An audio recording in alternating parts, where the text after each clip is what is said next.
Well, shout out to all the meat eaters and all the non-meat eaters. We're kind of split in the middle today, which, Peter's finally got someone on side. Big up on my plant eaters as well. Big up all the plant eaters. Yeah, man. That might be the title of the episode still. All the plant eaters? No, just plant eaters.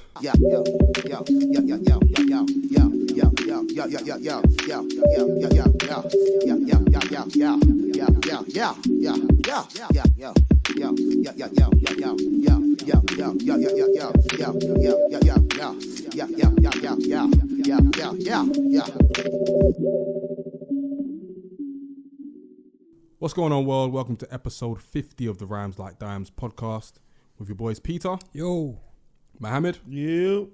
and myself, Yemi. And today we have a special guest, our third guest in a row. He is a London-born, Birmingham-raised MC who combines laid-back, jazzy boom-bap beats with potent lyricism for his own brand of UK hip-hop. We welcome Kofi Stone to the podcast today. How you doing, bro? Yo, what's good, man? I'm good. Good. we need some applause, man. Applause. Sound in the background. We need sound in the Some sort of background. sound effects. Yeah. Should I just add it to the post-pod? Yeah. Cool. In the background, innit? Just emphasize. Yeah, it. man. I feel you. Well, thank you for coming down, Kofi, man. We really appreciate it, especially for our landmark 50th episode. So appreciate you, man. Oh, I love, man. It's a pleasure to be here, man. Thank you. Boys, how we doing? Yeah, man. All good, brother. How are you, man? I'm here, man. Chilling. To be honest, I'm getting sick of seeing your faces. I'm not going to lie. I don't blame you. It's been a lot of episodes. it's been a lot of It's episodes like 3 back weeks to in a back. row, it feels like. Listen, man, we working. Third, fourth year. Yeah. Yeah, actually, yeah. Mad when you deep it, but Hey, we man. move, man. Mohammed, how you? Chilling, working, same shit. Repeat whatever I say the last 3 weeks and use them again, man. Yeah, I was gonna say because I only Yeah. asked you how you are. I didn't ask how your week was. Yeah. How am I? Yeah. Shit, I'm alive. I'm chilling. Good. Healthy. Sometimes. Well, not always. Yeah. Like if I order 20 nuggets, that's not healthy. Yeah, for real. I ordered 20 nuggets this week, and Proud of you. a chicken sandwich meal. I'm proud of you. I thought to treat myself. But How that's did you guys feel when you guys had that? What, 20 nuggets? Yeah. well. Here's the thing. So good. Here's the thing. So my routine these days is I wake up, I'll do a bit of yoga, half an hour yoga. Then I'll have facing dog and that. downward facing dog and that, plank as well, hella planks. And then I'll have like a smoothie, and then I'll have like apple, banana, orange. You know what I mean? Do a couple press ups, and then How many press ups? boy, like 20. Oh, okay. I can't do that many, to be honest. Cool. I'm not that strong, but planks help that. And then order lunch, and you can munch as much as you can, and I feel great afterwards. Good, man. I mean, it's good to hear that you're incorporating more healthy living, wholesome living as well. So Wholesome I mean, living. it's good, man. Keep it up. I respect that. Mohammed, what about you? We know Mohammed. How do you feel after? I wake up, jump in the shower, work, order them at these, get back to work. Wish I had a great story. Any for you. plans to I feel you. switch that up? Do you want the long answer or the short answer? Long. No. Short. No. No, I'm chilling, man. Bro, we don't like 20 nuggets. No, Peter's we know Peter, man. There's no point, man. No, 20 This guy's nuggets are a blessing, fam. Yeah, like, bro, I really think it's been touched by something. It might have Crack. crack in it, yeah. It's There's definitely got definitely crack. crack. There's definitely Their crack in the chips, nuggets. no one can tell me McDonald's chips don't have. Bro, Well, it's been a minute since I've touched McDonald's. what about their chips? Even to be fair, I stopped eating meat in it. Yeah. My guy. But I did. The chips called me back. Bruh. Do you know what? I still do the Yo. chips from time to time. Yo, You can do the chips though. McDonald's chips. have crack in there. People Nah, think they I'm do. exaggerating. They do. They've got crack cocaine in their food, bro. Crack Like cocaine, hard crack. they've laced it with something, bro. Shout out to Franklin and Snowfall. But this is the United States government employed to keep niggas fit. United States. It's their employed to keep people fat, bro. I'm telling you. Yeah. But that's why I ran it. It's fairly easy over there. What, America? Yeah, we man. see the size portions, bro. That was just Yeah, childish. it's crazy, bro. And even the McDonald's in America is dead. It's not as good as it is here. It's not. And their portions are childish. It's like ridiculous. It's so big. It's like you don't need that much that level size food. The chips are way too salty. The milkshakes are way too sweet. The burgers are just sloppy. It's just The it's not drinks, they great. just add hella sugar. But I don't even think their chips are the best anymore. I think Burger King's chips are coming up, you know. Yeah, no. You know what I mean? Gonna have to hard disagree with that one. Yeah, Oh, for real? You're the only one I I've thought ever you was had. about to agree with me. Nah, nah. Huh? Ain't Kofi, no- you agree with me? What with the Burger King? Yeah. It's been a minute since I had those as well. But I just remember them being too chunky. Do you know what though? Bruv, no It one's- works to their advantage, though. I kind of like that. Yeah. Yeah, I don't know why, but I don't know. Nah, it does the no trick. one's- I feel like it hasn't got that je ne sais quoi. Yeah, man. It hasn't got that. Yeah, No one- man, yeah. they're flat It compared hasn't to got that McDonald's. thing. No one's Yeah, ever man. come to me in my whole life. I said, yo, Mo. I said, yo, let's go Burger King. For Never. Like could you buy Burger King chips on its what? No, just on no. its own? Absolutely not. You could, but you could McDonald's, isn't it? Do you get? You Do you see can. what I'm saying? Yeah, could just yeah, It's go a there different for the like chips. McDonald's has a different level of feeling. Like KFC could just rock out. Burger King, bro. There's a pandemic somewhere before I walk into Burger King. You got to be It's like hungry. I am legend King- before I walk up to Burger King. Burger King is the last resort. You're not gonna go there by choice. Yeah. Yeah. What, KFC before Burger King? Yeah, KFC 100%. before Burger King. What chips? The chips. Yeah. I don't know, man. I don't know. Because they if I'm- changed their chip. They used to be thin and now they're a little bit chunkier and they're better now. For sure. Bro, I'll go back. I'll go to. They just don't give us enough of it. I'll go to the. Yeah, true say, yeah. I'll go to the £2 chicken chip people before I go to Burger King. Yeah. Yeah, I like agree. Burger King is like the 15th stop of my Nah, don't 16 do stops, that, bro. Can we respect Burger The King? only one No. that's below Burger King might be. The chicken royale's good, Okay. but I'll leave it. And also Burger King is mad expensive as well. I don't. I haven't So- got Burger King in like 20 years, man. Nah, Burger King. But it wasn't. I mean, neither have I. I'm just Yeah, from there what I wasn't one remember. in Tottenham though. From what I remember, man, chips were really good. You used to rate it. Yeah, man. Hey, man. Hear that? Well, shout out to all the meat eaters and all the non-meat eaters. We're kind of split in the middle today, which, you know, Peter's finally got someone Yeah, on big side. up on my plant eaters as well. Big up all the plant eaters. Yeah, man. That might be the title of the episode still. What the plant is. No, just plant eaters. Kofi, how's your, how are you? How's your week been and all that? Yeah, it's been good, man. I've just been working, to be fair, I've been looking after my little nephew, so that's been keeping me on my toes. Nice. Yeah, so I've just been doing that and then balancing. Went to act. Basically, I've gone to acting school. Yeah, Okay, I signed sick. up to acting school, so I've been doing that over Zoom. Done a few sessions here and there, few studio sessions, and yeah, this week's been kind of jam packed still. Yeah, it's Dope, been man. good, though. Acting lessons, yeah? Yeah. Sick. There's a school called Identity School, school of acting. Some bad boys went there still. Yeah, John Boyega,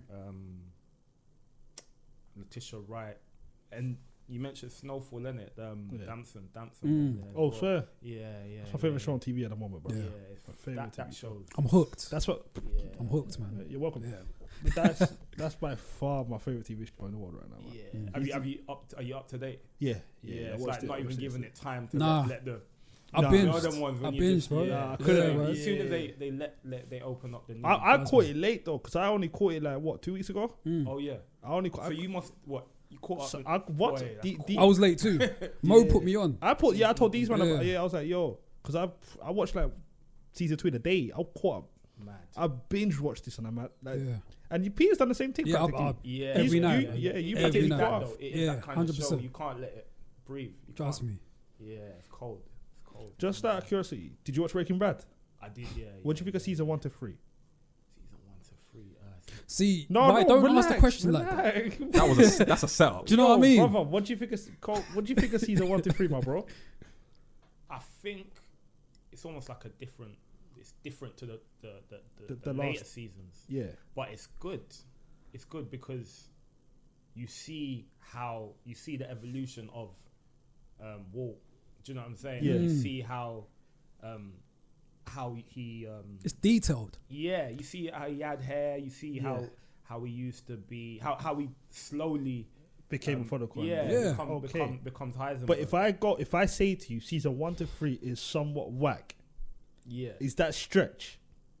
Boy. When we compare it to say Snowfall, 100% whack.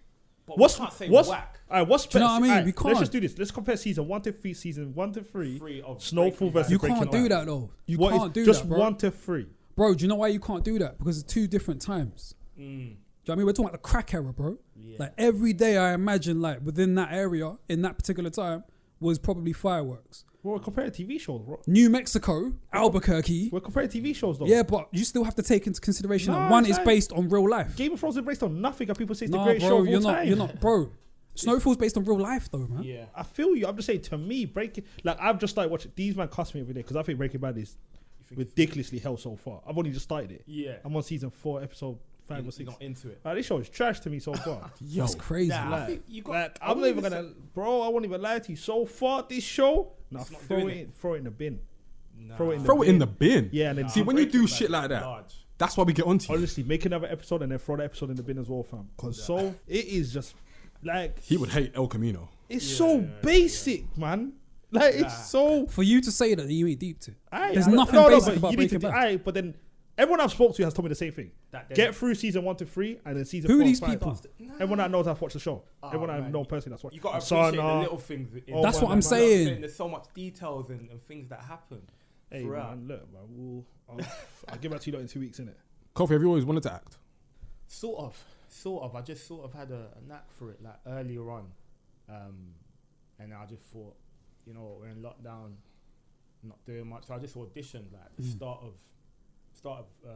this year, December, and then just got in. So I was just like, yeah, just gonna give it a try. So I've just been in, just done a term so far, but yeah, see where it goes with it. For you, man. Well, good luck to you for that one. Thank you, man. How you finding like the lessons over Zoom? At first it was mad awkward. Yeah, I can imagine. Yeah, like reacting off people Yeah. is a bit mad, but like you get used to it. So it's cool, man. It's cool. Yeah.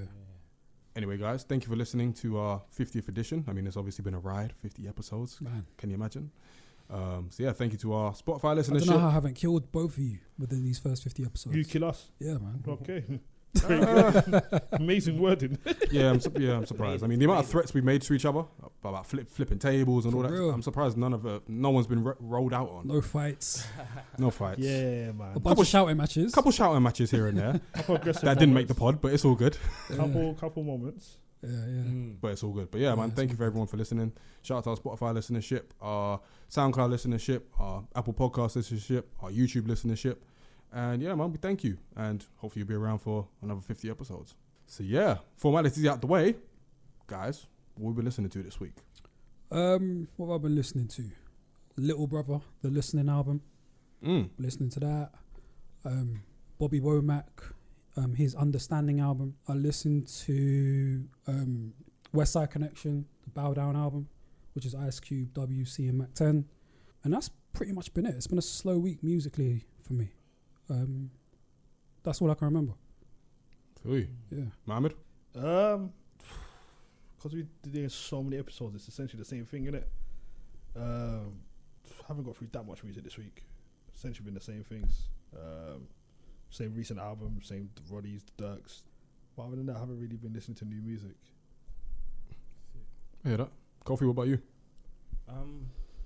Yeah, I've been listening to not that much myself either, but I've been listening to like Ebo Taylor, which is like that's like Ghanaian sort of jazz, soul, like old school stuff. That and a lot of gospel actually. Yeah, this week I've been listening to a lot of gospel. I remember I've been listening to like Kurt Franklin, getting my spirits up. Yeah.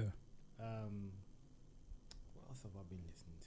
Have you seen that news about Kurt Franklin, about that video where he was... You switches at his son.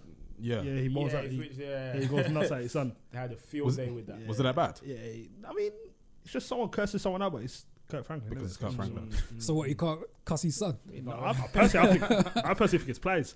But if you see the way he's switching, he's actually going mad. What does he say? Oh, what did he say? I think he said, I think he called him a bitch ass. Yeah, but you can tell his son is like, his son deserves it. How old's his son? His son's a big man. I think he's like 30. I think he's like right. 28. I think his son's a grown man. Yeah. It's like, yo, you're too old to be acting like this. Yeah. And if Kirk Franklin's calling you a bitch ass, you might deserve to be. You might be one. You might be that. Fella. Like, you might be annoying someone a bit too much. So shout out to Kirk and Plies. You hear that, bro? Yeah, that's Right. what. Yeah, what you been listening to? Yeah, just like you guys, I've kind of been a little slow on the listening tip. Other than like the lo-fi beats Spotify playlist, I ain't listened to much this week. I listened to Benny the Butcher and Harry Fraud's The Plugs I Met too, Yeah. which is really, really good. Man, I think I might have changed my mind. I think he's the best rapper in Griselda. Because I've always wished-washed between him and Conway, but Plugs I Met 2 is really something, bro. I didn't think it was all that. I thought it was dope.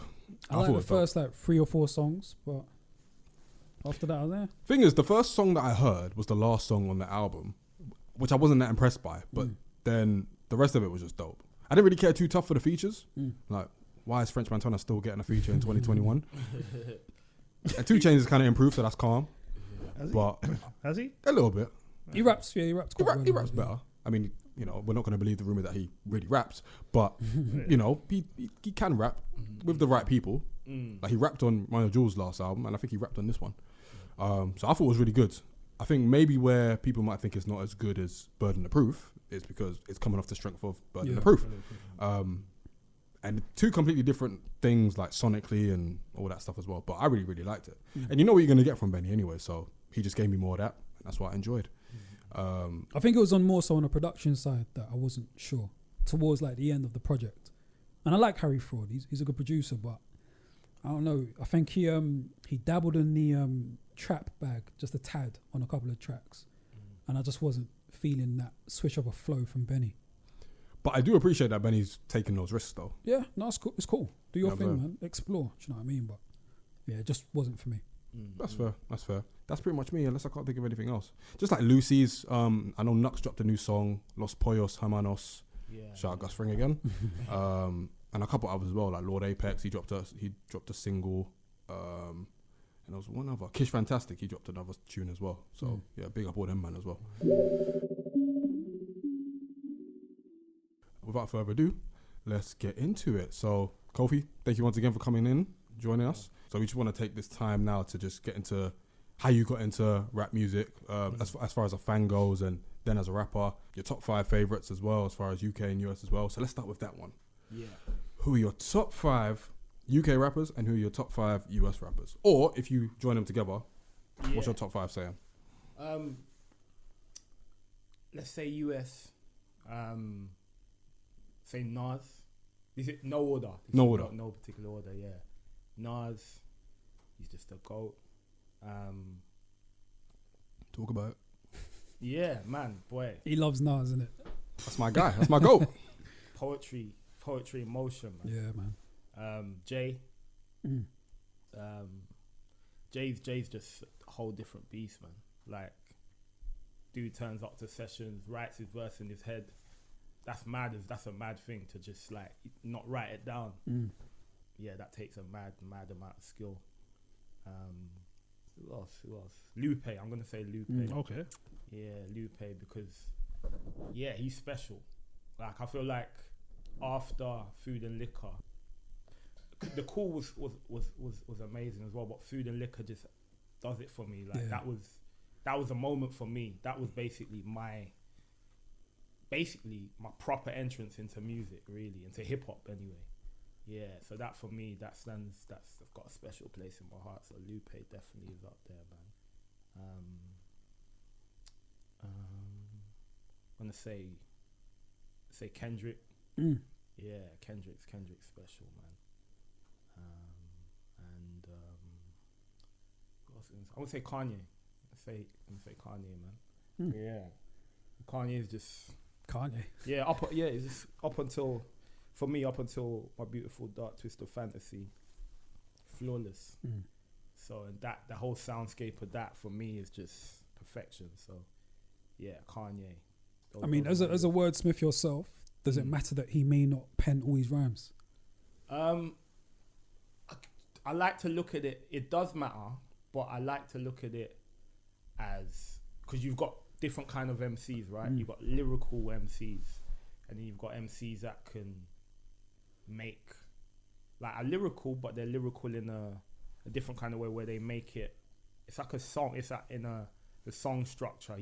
Kanye is that kind of guy where he's proved that he's made so much like amazing sort of vibes that aren't necessarily lyrical, but they're just huge records. You know what I'm saying? So like you Touch the Skies, your a whole college dropout album. Just the way he approaches it, that's very unique. And I think, because he came at it, he was a beat maker, he was a producer first.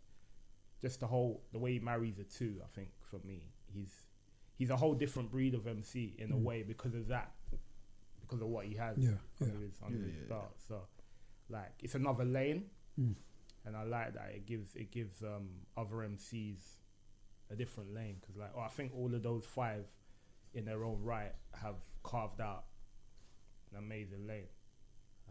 But yeah, Kanye is definitely in there, man. Yeah. I respect it, man. And then what's your UK one? If you had to say UK top 5. Okay, UK is interesting because, I say Kano, just because the skill level is impeccable. Yeah, Kano's like go toe to toe with anyone, I'd say. I'm gonna say Sway. Okay. Yeah, Sway, because that was another guy that when I was like finding myself, with him and Lupe, This Is My Demo, I think it was around the same time that Food and Liquor came out.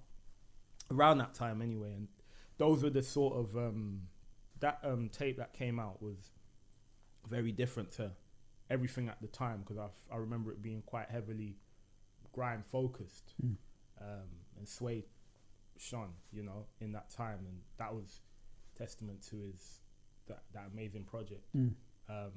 The flows, the musicality, the personality. Sway's up there. Who else? It's interesting because it's like I'm very much old school. Yeah, I'm all about the old school MCs. So I put Gets in there. It's because he's crazy with it. Consistency's crazy. What do you think of the new album? Yeah, strong, very strong, man. I'm a fan, big fan. Yeah, I think it's interesting for me because it's like I'm thinking the new guys, isn't it? But I always like to, when I'm talking like top 5, I like them to have at least 2 or 3 albums. You know what I'm saying? It's hard. Like I'm a fan of a lot of people, but it's like, have you proved? Because obviously, if you haven't made more than 2 albums, you kind of haven't proved yourself, really. Do you know what I'm saying? But yeah, who are we gonna go with? Yeah, I think let's. Can we just do the 3? Yeah. That's cool. It's tough, innit? Yeah, I'm tough, trying to think of people that I actually like vouch for more than those 3. Gigs, let's say Gigs. Yeah, let's put Gigs in there. And Jest. Okay. Yeah, let's put Dope. Jest in there because he's a very very skilled MC. He's very lyrical. Yeah, let's go. He doesn't get. I don't think he gets the respect he deserves. 100%. Maybe because he's not like this larger than life character. You know what I'm saying? He's not about. You don't see him or anything. Right? He just drops the music and keeps it moving, sort of thing. Yeah, and he's been here since the early 2000s. Do you know what? I'm gonna replace Gigs with Roots Maneuver. Okay. Yeah, that's a good pick. Yeah, because he's groundbreaking, man. Yeah, so he's got a lot of albums. He's proved he's done the work. He's a revolutionary MC in the UK, I'd say. Yeah, he broke down a lot of doors. He was one of the first to really break through with the hip hop sound, really, in the UK. So yeah, those are my guys. Yeah. How old are you, if you don't mind me asking? I'm 28. Okay. Yeah. No, because I'm just trying to like put 2 and 2 together with Roots Maneuver, because that's not a typical pick. That's okay. Do you know what I mean? So yeah, that's going back, isn't it? Yeah. Yeah, that's like late hip hop 90s, times. isn't it? Yeah, that's like hip hop times. Yeah. But it's a great pick, man. I mean, Run Come Save Me is a great album. That's aged very well. That's aged very well.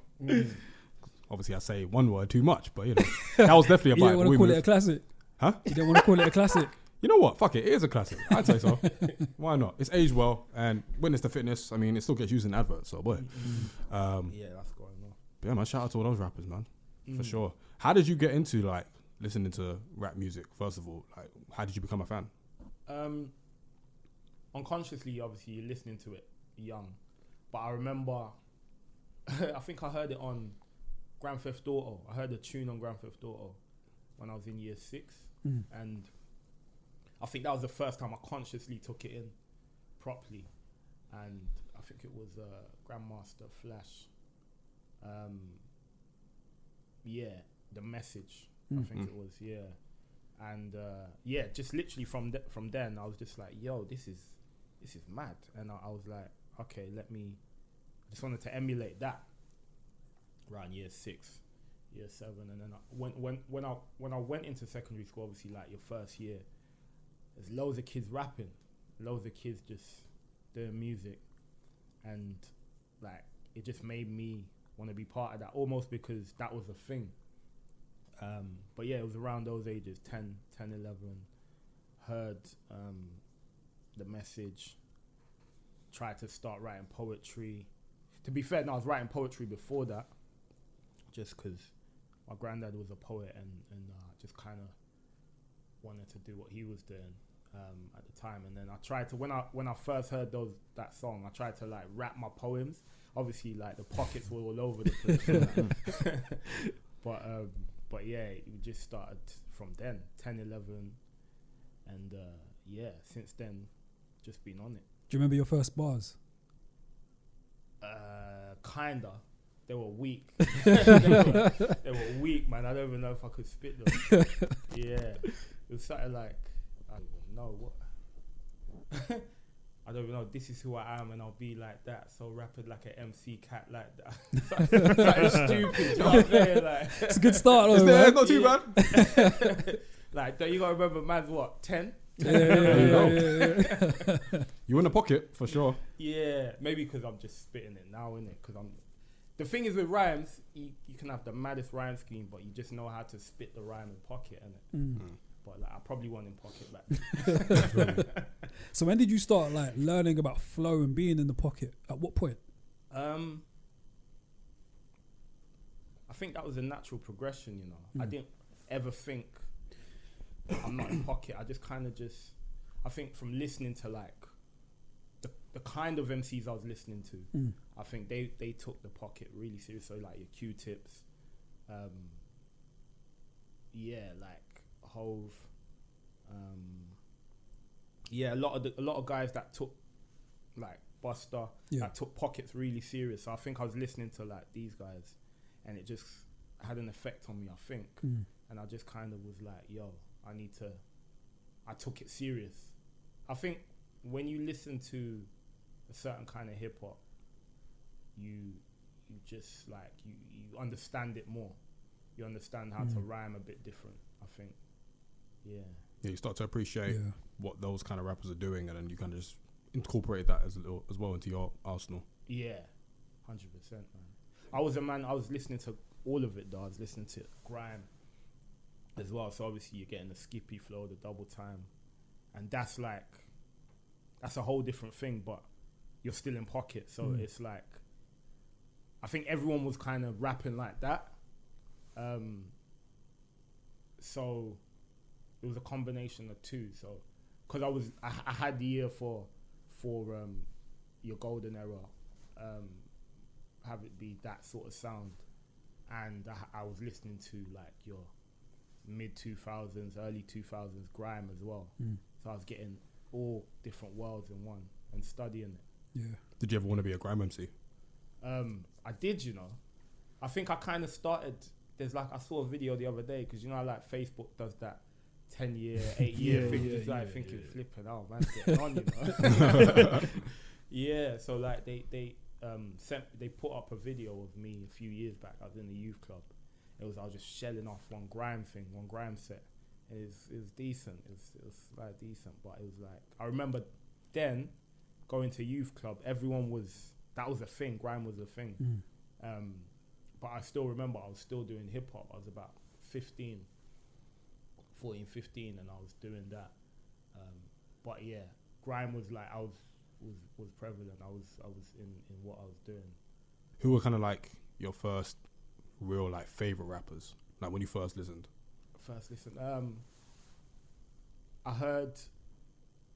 I remember actually, like, I think I was driving down to London with my pops one time to see Fam, and he was playing, I think, he was playing The Message by Nas, and that was another time that I heard it unconsciously, and it kind of, that was an inspiration. That was proper inspiration. I remember. I'm thinking back now. Yeah, and that song was hard too. Nas was spazzing on. He was talking. He was spazzing. He was like, 20G bets I'm making and threats I'm sending. Nah, I don't know. I'm never gonna start, but he was going in on that. Why? I had to do it.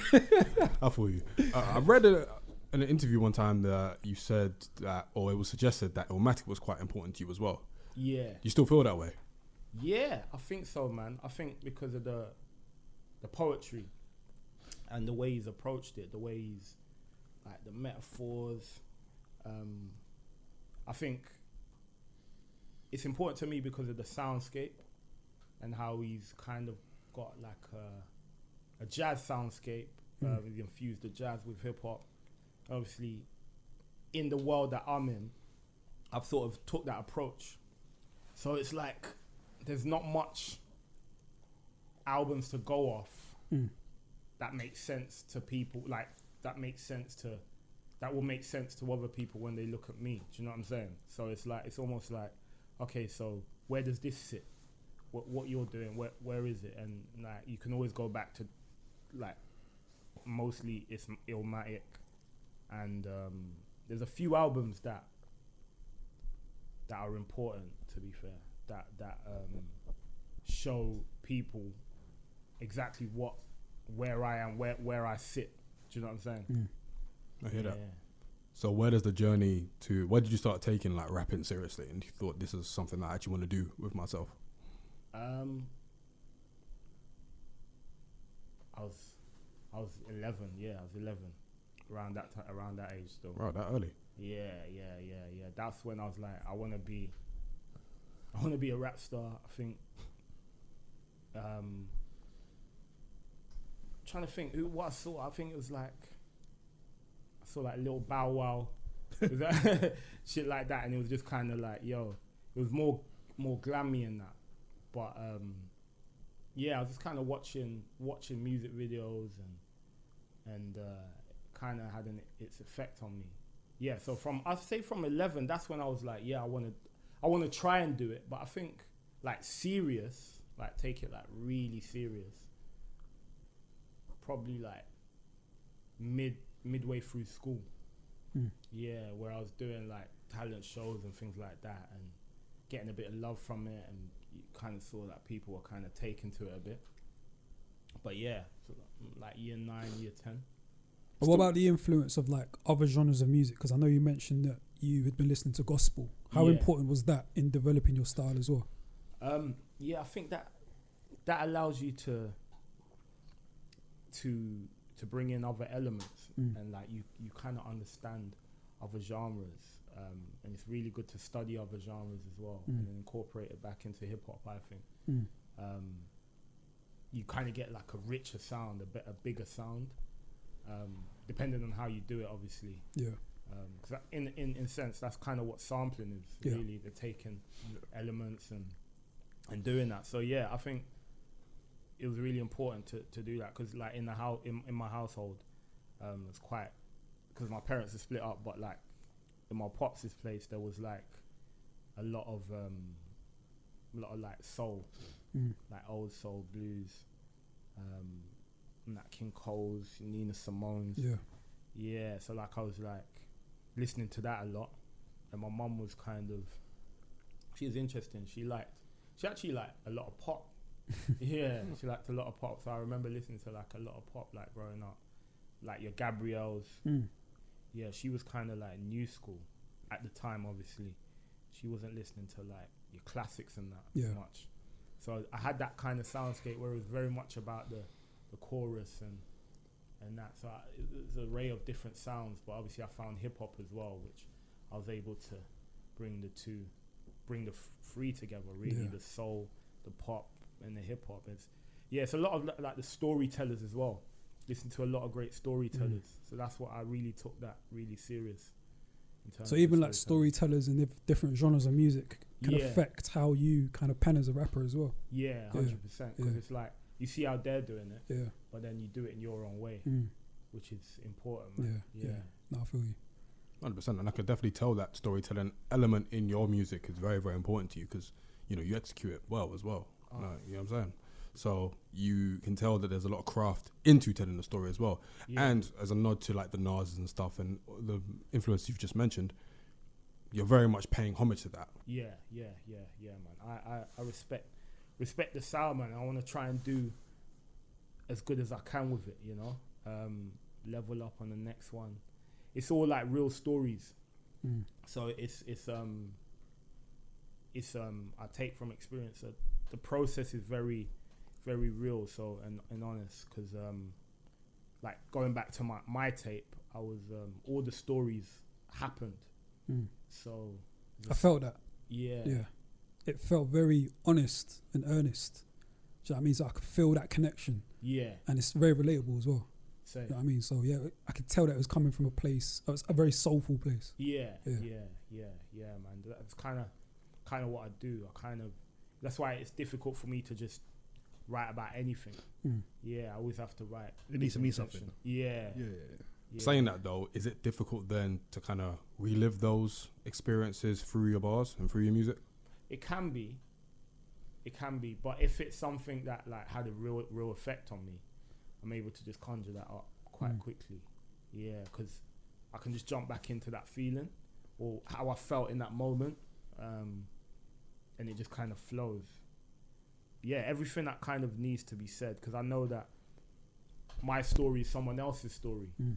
Yeah, so I used to feel like there's certain things I shouldn't say, because it's like, as it's just my story, it's not just me in it. So there's other people involved. Yeah, of course. Have that be family or whatever. So I'm telling their story. So what I've noticed as well is because I'm doing that, it doesn't always sit well with family. Yeah. Do you know what I'm saying? Yeah. Because I'm so honest with it. Yeah. Because I don't sugarcoat things. So And does that affect That's your what you- process when you go to write the next song? Because if there's something that's on your heart that you want to speak on, but you have to take into consideration that a family relative might feel some type of way, does that make you not want to do it? yeah. It's hard because it's like some of these people are close to you. Do you know what I'm saying? But it's like you've done something in the past. Do you know what I'm saying? That is booky or something, and the world, it's a story. Do you know what I'm saying? It's real. This is what happened. This might have had an effect on someone. A lot of the stuff I've spoken about, people have experienced it. So they've, if I didn't speak about it, it wouldn't be comfort. It wouldn't be comfort for them. Do you know what I'm saying? That's kind of where what my purpose has been so far. Yeah. So for those unfamiliar with your work, what are the type of things that you kind of explore and talk about? I speak about like family issues. I speak about mental health. I speak about incarceration, divorce, infidelity. Yeah, quite a lot of topics. Suicide. It's quite a lot of topics. Real shit. Yeah. Quite a lot. Mostly those stuff. Real stuff, man. Yeah. So from early, did you decide that that's the sort of artist you were going to be?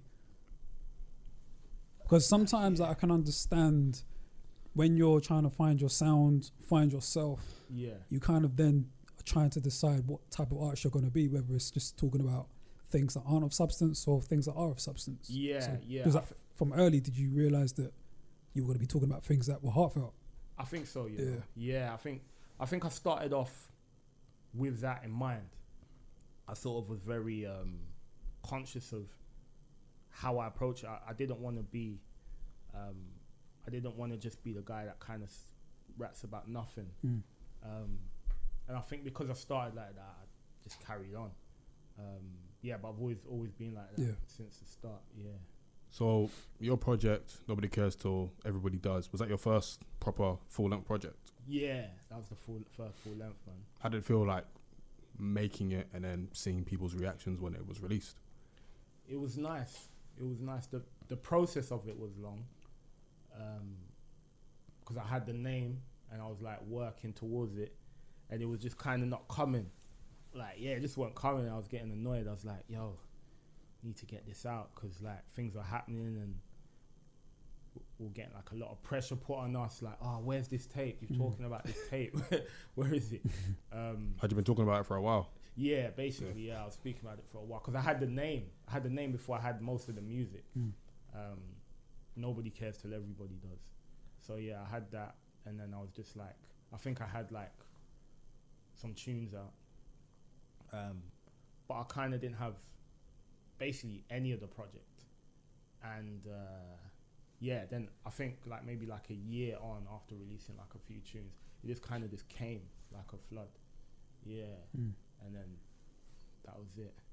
Do you work in that way where you kind of have like bursts of creativity at a random point, or is it more a thing where, you know, you can just go to the studio and bang something out? See, I can go studio and do that, but like it's not always like incredible.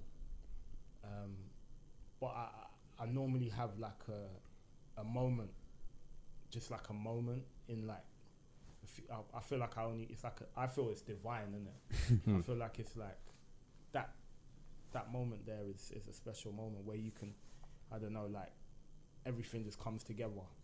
That don't happen much, but I can go studio and just like do a tune. I've done that for a few tunes, but like it takes you sitting down and like you have to really think of. I personally have to really think about the song sometimes. Which is cool as well because it makes you like you don't miss a word. Do you know what I'm saying? Because this deep, so you want to make sure that everything you say is to the point and you don't waste words and that. Do you need the beat beforehand to kind of, I guess, draw that inspiration of putting a song together, or do you just think about experiences and start penning your rhymes? Combination of both. Okay. Some of the songs were written without beats that I'm on this tape. Kind of just was like, yo, this is what it is. Just penned it up to a certain point. Sometimes you'll get the idea and you won't be able to finish it, which it can be mad annoying. I can't lie. Because normally when that happens, you do it and then it might not come for a year. So can you imagine for real? Yeah, you're just waiting for the perfect beat to go around what you wrote, essentially. Even just the for the spark to come again. Yeah. So you'll write at 16 and I'll be like, yo, that's it, that's what I wanted to say. And then you'll be trying to write the chorus and it's not coming, you're just writing gibberish. It's like this block there, and then like maybe like 8 months on, bearing in mind you might have been trying in that whole 8 months, you know, like that sounds frustrating. Bro, it must be annoying. You leave it alone for a couple of months, you think, hang on a minute, I think I figured it out. After sitting on there for like 8 months just trying to find a perfect chorus. Yeah, literally. It's like that's kind of what Kano, it happened to Kano as well. I remember him saying that. He said that on his last album, Hoodies All Summer, there was like, because he fully took his time with it, he said he felt like there was a song that he wrote and he literally couldn't, he wrote like the first few bars and he couldn't finish it for the whole year. But he did, and when he did, it was just mad. I can't remember what song it was, but yeah, that happens, and that's mad though. Like, cause you almost feel like this ain't gonna happen. Like, we've been here for 10 months now. Like, this thing ain't happening. Is that one of the more challenging aspects of like being a rapper, being an artist? Just like maybe wanting to start something off and then just not having what you want on paper for time after. Yeah, I think that's proper challenging. But I think also it's a choice. It's a choice of what kind of artist you want to be.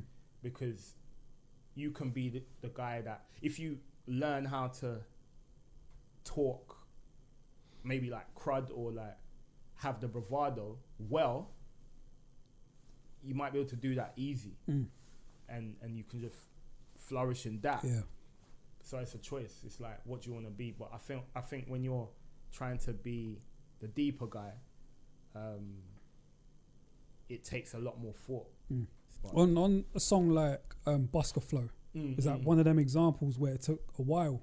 Nah, that one was quick. That was quick? Yeah, that one was quick because I literally had like a day before they were going to drop, a few days before we were going to drop the tape, so it wasn't even going to be on the tape.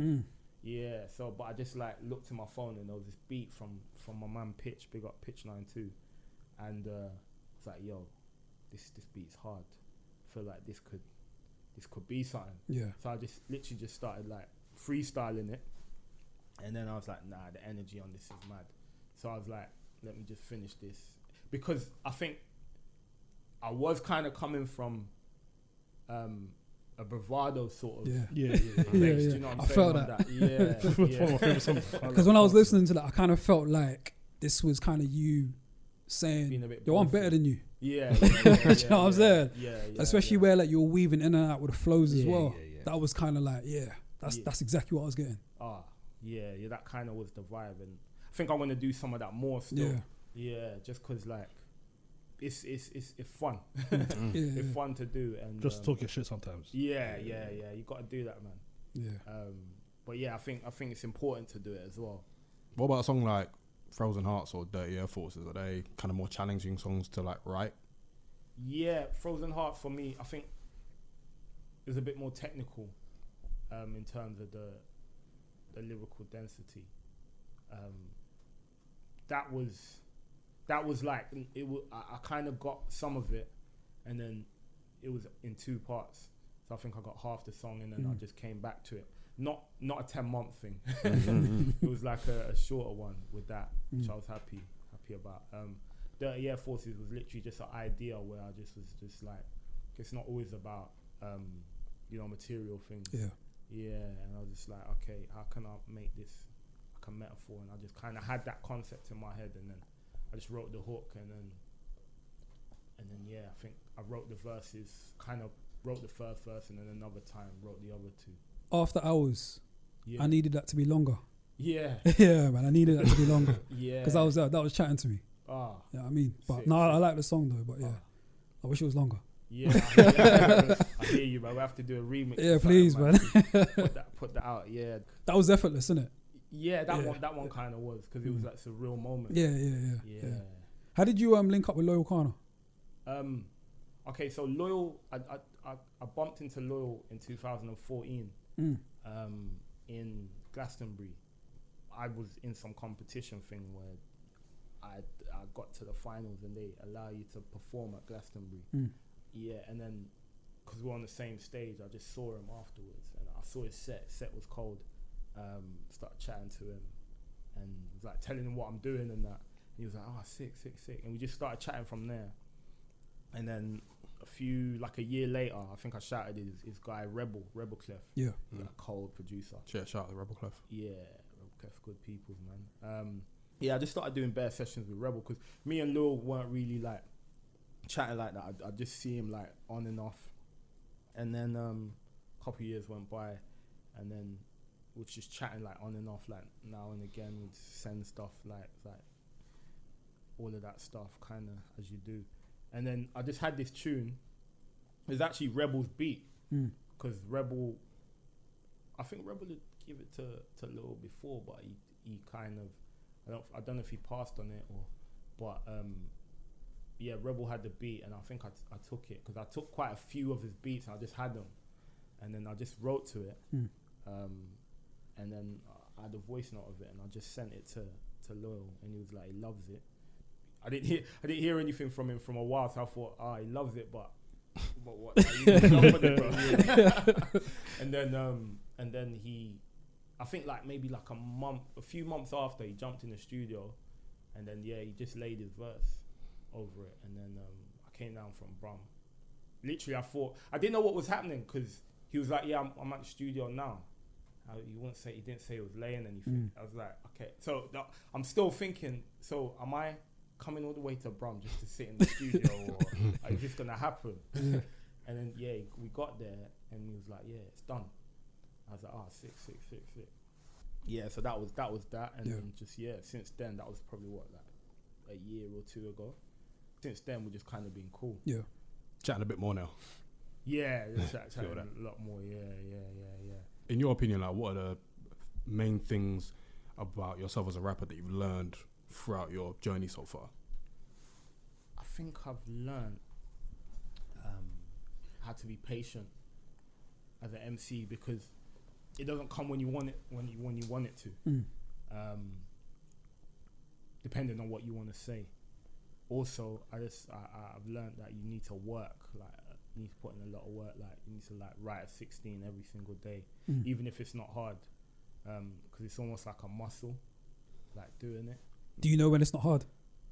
The verse, yeah. And it's like levels. It's like, okay, this is super hard, this is hard, and it's like, this is okay. And it's like, yeah, you feel it. You just know it, and like, you can pretend. A lot of people pretend, innit, but you know, man. You know what I'm saying? Yeah. How'd you pick your beats? I kind of just, I get stuff sent. Like, I ask for certain producers to send me stuff, and I'm just like, some people send me a pack, and I'm just like, I'll just go through them, and it'll just speak to me in the first few minutes. I'm like, this is hard. I'll just like, wherever I am, I'll just stop what I'm doing and just start writing to it. That's kind of how I do it, man. There's a lot of guys out there still, like, in the UK that are smashing it on the beat scene, like Jake Millen. I don't know if you heard. Yeah, he does a lot of stuff with Barney Artist. Yeah. He's real cold, man. I got a tune with him as well. Pitch 92, who done Busker Flow, Rebel, obviously. The guy called Saul the Same as well, who done Frozen Hearts on my tape. He's nice, man. He gets it. Yeah, definitely. And Joyce, don't know if you heard of Joyce. Joyce is very cold, man. He's like sampling. Where's he from? Sampling. From the UK. Okay. Yeah, I think he's from London. Okay. He done Ice Water on Not Waving But Drowning. Do you know on Loyals? Oh, he did Ice Water. Yeah. He's cold, man. Basically, my next tape, it's got a few cuts on there. Yeah, so that's in the process right now. How far along are you with it? Probably like not that far, about 30%. Okay. Yeah, but I've got like a few things that I'm gonna drop that aren't on the tape before. Like I got a tune with Jacob Banks. Yeah. He's been out for time. Yeah. He's the OG in this one. I got a tune with Jacob that I'm gonna drop, and then 2 other tunes that I'm gonna drop, and then I might drop like a little EP, like a short kind of 6 to 8 track little EP, just to bridge the gap between that tape and then this next one that I'm working on. Yeah. You just dropped that EP this year? Yeah, definitely. Dope. Yeah, should be cool, man. With like the production side of things, because I think one thing I noticed on the project was that the beats are very jazz influenced, a lot of like soul sampled influenced, and very smooth. Is that typically your go-to? Is that what you like to bar on, or would you kind of try other stuff? I feel like I go straight to it all the time. Jazz is kind of what I've been inspired by. Yeah, like growing up, because my dad used to play it loads. I just liked it, and I think I would definitely probably rap on other stuff as well, because like in my early days I was just free with it, just like grime, all of that stuff, and I like the trap stuff as well. I think it's just because I've kind of created an image. Do you know what I'm saying? And it's like you're not a figurehead, but you're seen as the guy that does that for this, and you kind of have to break through with a sound first. Before you start switching it. Are you comfortable with that though? Are you comfortable being seen as the guy that only does this type? Yeah, for now, as long as it, because it's about cultural impact as well, more so than being like the guy, and showing like kids after me that you can be yourself and you can just kind of do this and make an impact. That's kind of important in music, because you can just go and like do like something that will be deemed as like a hot track or whatever, just because it's got like a few like 808s and that sort of vibe, the trap sort of sound, which I'm not saying it's easier, but it's like that's in. So it's like people's ears, the way they listen to stuff is that makes sense to me because I've seen it before. They're accustomed to it. So someone that is relatively talented can make that work. Yeah.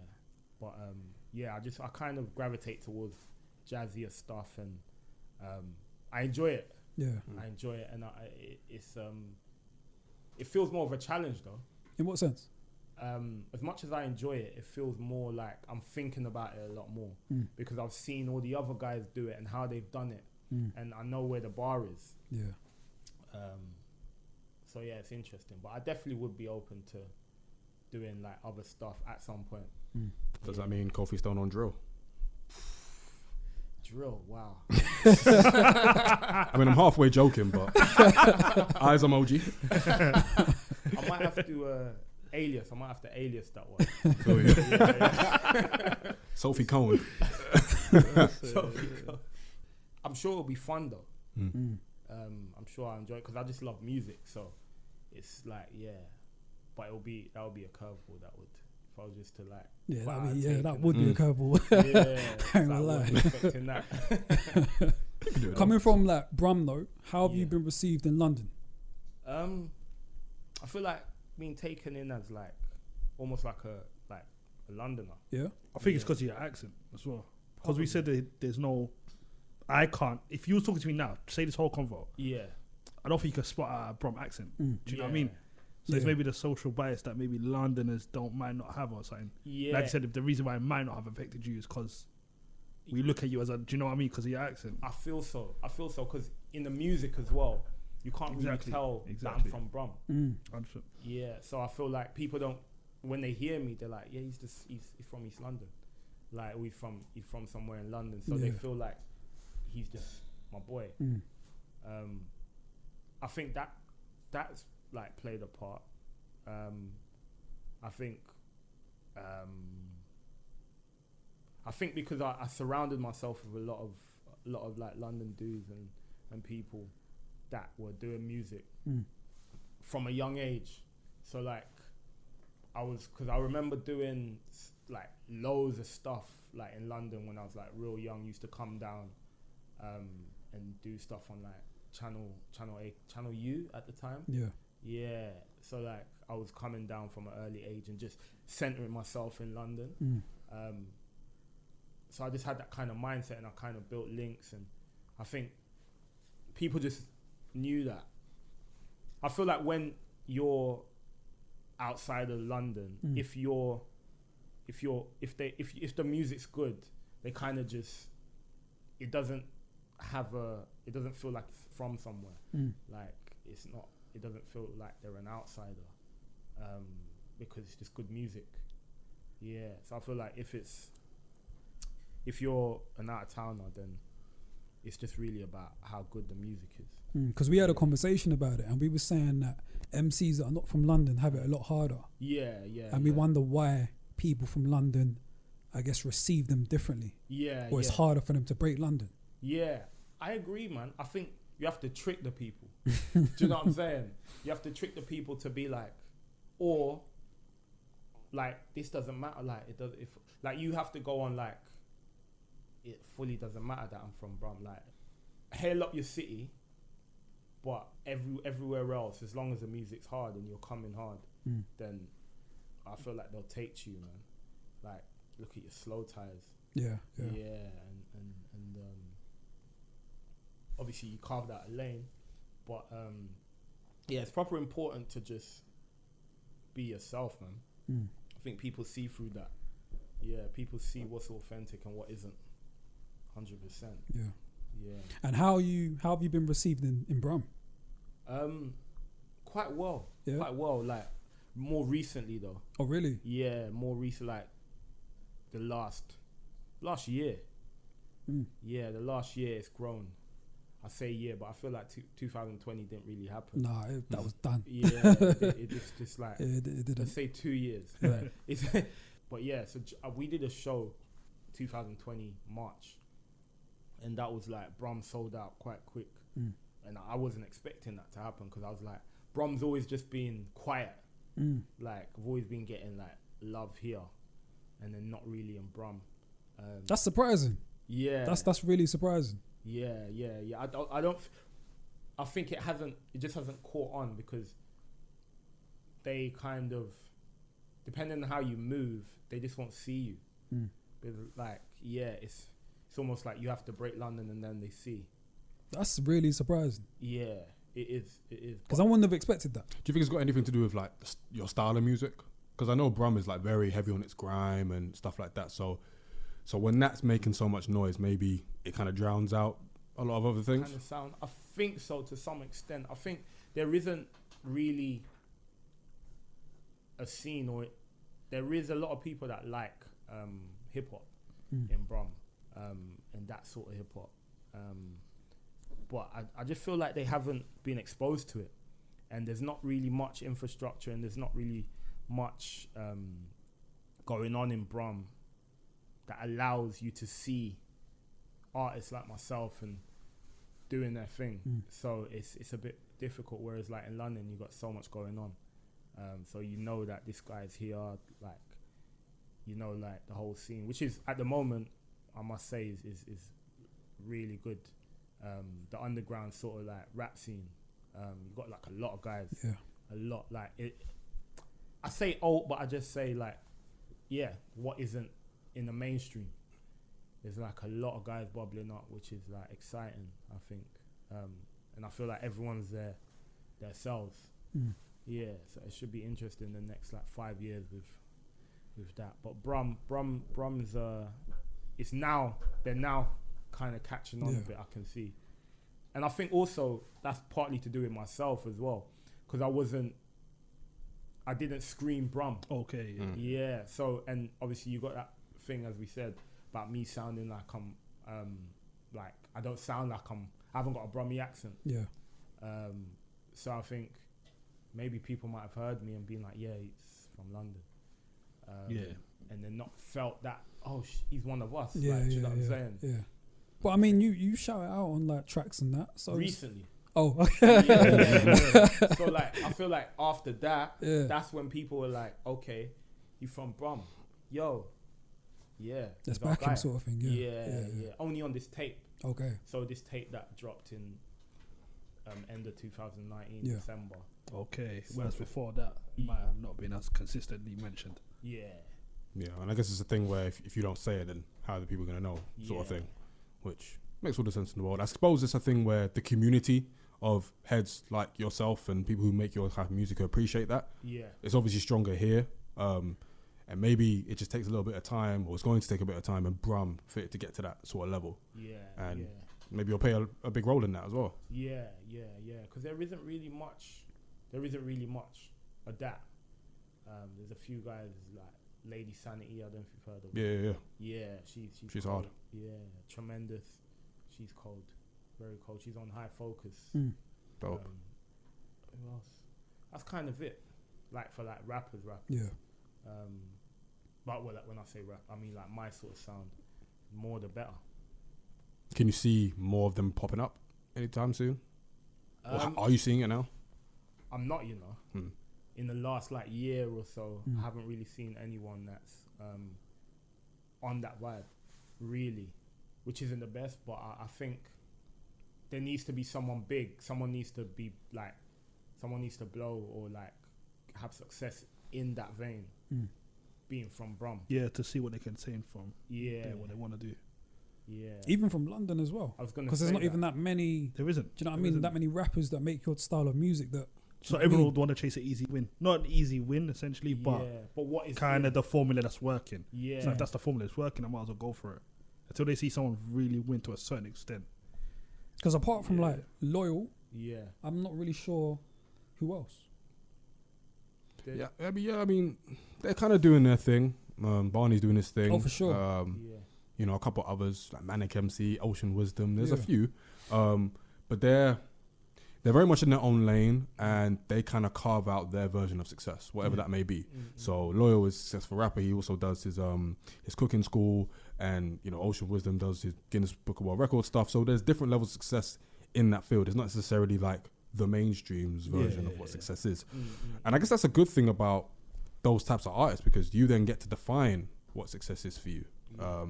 Whether you've got like a number one hit or whether you've got like a legion of really loyal fans, like you can really define it. I think I do think it's important to definitely get to have more people on Loyal's level.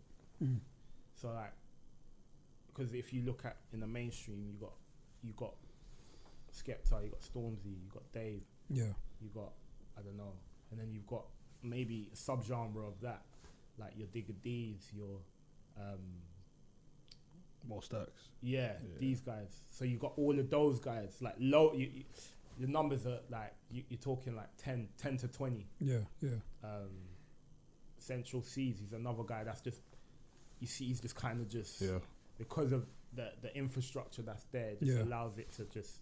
Because even the top sellers have got people underneath them that still sell at a ridiculous rate. So it's like, where's the line that there kind of isn't? It's just loyal, and obviously, as you said, everyone else is in their bag as well. But it's just like, it's a different kind of place where they're not seen. But thing is, once that becomes mainstream, then it's a different thing. Yeah, it will change things. You change, then something else will come that's like, but yeah, we definitely need some more guys, man. Yeah, more guys in that scene. Do you have any dream collaborations? Let's put it out there in the universe. Yeah, I'm gonna say my most of the top 5. Boy, if I could get in the studio, that'll be it, man. Like, like Hove, Cole, J. Cole, Kendrick, I'd say those 3 to be fair. Yeah, just because it's high level. Yeah, Nas as well. Obviously, I can't forget Nas. Like, yeah, that would just be of that ilk. Yeah, that for a UKMC to do something like that. Like, would just be that things would go mad. Like, people would just be baffled. For real. I'd be, if I saw that, I'd just be. Yeah. Because that, especially if they took it serious as well. Because like sometimes the American feature, they don't really be taking it when it's like a 9 times out of 10 they don't be taking it seriously. No, let's be honest. 9 times out of 10. It's like Rick Ross on that KSI June. You could tell he wasn't taking it too seriously. Bro, I've crept the corner. KSI, boy. Yeah. Crept the Corners album, Long Way Home. I think it was, who was it? It was YG or someone that had a verse, and it was just like, this is hell. Like, this is hell, bro. Like, you didn't even do anything. You just showed up. Yeah. But that was for a long time. I feel like Americans didn't really rate the UK feature. Yeah. But then, which is why, I guess why you kind of, I personally kind of rate Stormzy, because Stormzy had a feature with Jay, and he told Jay like, no, this ain't the right time for it. Yeah. I don't know if I rate him for turning him down. No, the reason why I rate, no. I'm not saying I rate, but the reason why I rate him is because he knows if it didn't come out right, we'll be talking about this song that come out right. Jay just showed up for the same. There's also that security that he knows he can probably call up Jay for a verse at any which point. Is ridiculous. Yeah, that's mad. Yeah, that's mad. But yeah, Jay on that, what Take Me Back to London, is it? That's what he was gonna be on. Yeah. Oh, really? Worked. Yeah. Wow. Yo. So Stormzy had to tell him like, yo, this ain't it. Yeah. Jay goes like, yo, you good with releasing this? And then Stormzy essentially went, nah, this ain't it. Yeah. Or something on that lines. I don't think he did a verse for it though. I think they wanted him to be on the track or something. I didn't know. Hove wanted to be on the song as well. Yeah, Hove wanted to be on the song. Hove goes, it's gonna go crazy. And then Stormzy goes to him, this ain't it. Okay. That definitely ain't it. That would have been awful. Which he's right. That's what I'm saying. So you got to rate that move because he knows it would have come off on like something. Yeah. They were not doing it for the sake of doing it. Yeah. But even then, he would have still been able to collab with him at any point and just make it hard and eradicate whatever nonsense would have come before. Anyway, guys, let's move on to the second topic of today. So what we want to do now is essentially have a good old chinwag about this phenomenon or past phenomenon that we like to call... What's wrong with chinwag? Nothing. I just weren't expecting that word. Chinwag. Yeah, good. That's why I said it. All right, cool. There you go. So we're going to have a chinwag about this thing that we call backpack rap. Now, for those that don't know what backpack rap is, I'm going to refer to our good friends, the Urban Dictionary, for the definition. So they define backpack rap as rap that isn't mainstream. Backpack rappers are underground, non-mainstream hip-hop artists. The backpack came from the fact that they used to carry backpacks to hold their rhymes and anything else that they chose to carry. And to expand that a little bit more, whatever was in those backpacks would have been like, I don't know, like really old school, like rap records, or maybe like weird soul songs where you might chop it up and, you know, sample it and stuff. So, you know, there's that element of it as well. So towards like, I want to say mid to late 90s, this kind of, I suppose, revolution was happening, where there was already a split between like what mainstream was and what underground was. And with the underground, it kind of became personalized by this phenomenon known as backpack rap. Rappers who essentially were holding on to the core values of hip hop, as it were, meaning the lyricism and everything like that. And it became very, very popular, and it spawned a lot of like legendary MCs. And a lot of legendary MCs were on their bag with this movement. So now that we've got that definition kind of pretty much established, like we kind of just want to explore essentially what it is, where it's gone, how it's developed, and where it is in 2021, basically. Because it's been like over a decade now, not 2 decades, sorry, of backpack really being in the rap consciousness. So, guys, like, how do we feel about backpack rap? Boy. Yeah. It's an interesting one, man, because now it's not as prevalent, I think, because whereas, you know, you had the trap thing, like literally right now it's not as prevalent as it was maybe like 10 years ago, when you had like Joey Badass, and there was a few super groups that were coming out around the mid 2000s, in doing that sound in that pocket. Even just going back a bit before that, Mac Miller, when he was coming out, there was a lot of that in America. Charles Hamilton, Wiz Khalifa, people like that, that sort of vibe. Whereas now, I feel like people on the underground aren't really doing that as much as they were. Yeah, which is interesting. I find it difficult to identify what backpack rap is. Like, I don't know how to, because if you're underground, are you automatically a backpack rapper? Or does that have to do with do you know what I mean? This is where the context. This is where I think the definition of it is maybe kind of changed. In the past, when maybe it was like first about backpack rap, that was basically a synonym for underground. Whereas now, I don't think all underground artists are backpack rappers. But we got to establish what backpack rap really is, in the sense of like, what is a backpack rap song like? And that's what I kind of struggle with. But I think on my way here, Common, I used to love her. That's like the first song that kind of made me think of the actual definition of being a backpack rapper. Because if you think about what that song is about, he's basically essentially pissed at the direction that rap had taken in like the mid-90s, where, you know, it was, I guess, gangster rap was like the most prevalent type of rap at the time. And the Jiggy era. Huh? And the Jiggy era. Come on, Peter. Actually, no, that came later. My bad. Yeah, but so I don't know, man. I struggle to like, I guess, define it. But if I would, then I might kind of link it to that song. I think that's the biggest trouble, though, isn't it? It's trying to define what it is. I think backpack rap is more of a mentality, like what you were saying about, you know, taking hip hop back to its roots, about the lyricism, about real, you know, hip-hop. what it was like. Yeah, what it was like, real hip hop, what it was like in '88, the golden age and all that, and rappers and soon after fans becoming upset at the direction that hip hop was taking, because it was becoming more mainstream, because it was blowing up, because it was becoming more global, and maybe those elements of hip hop were being neglected in exchange for like gloss and stuff. So that mentality can then go to any kind of music, because, you know, Common doesn't sound like Black Star, doesn't sound like you know, Dilated Peoples, whatever. You know what I'm saying? It's kind of, although they kind of do, but they kind of don't.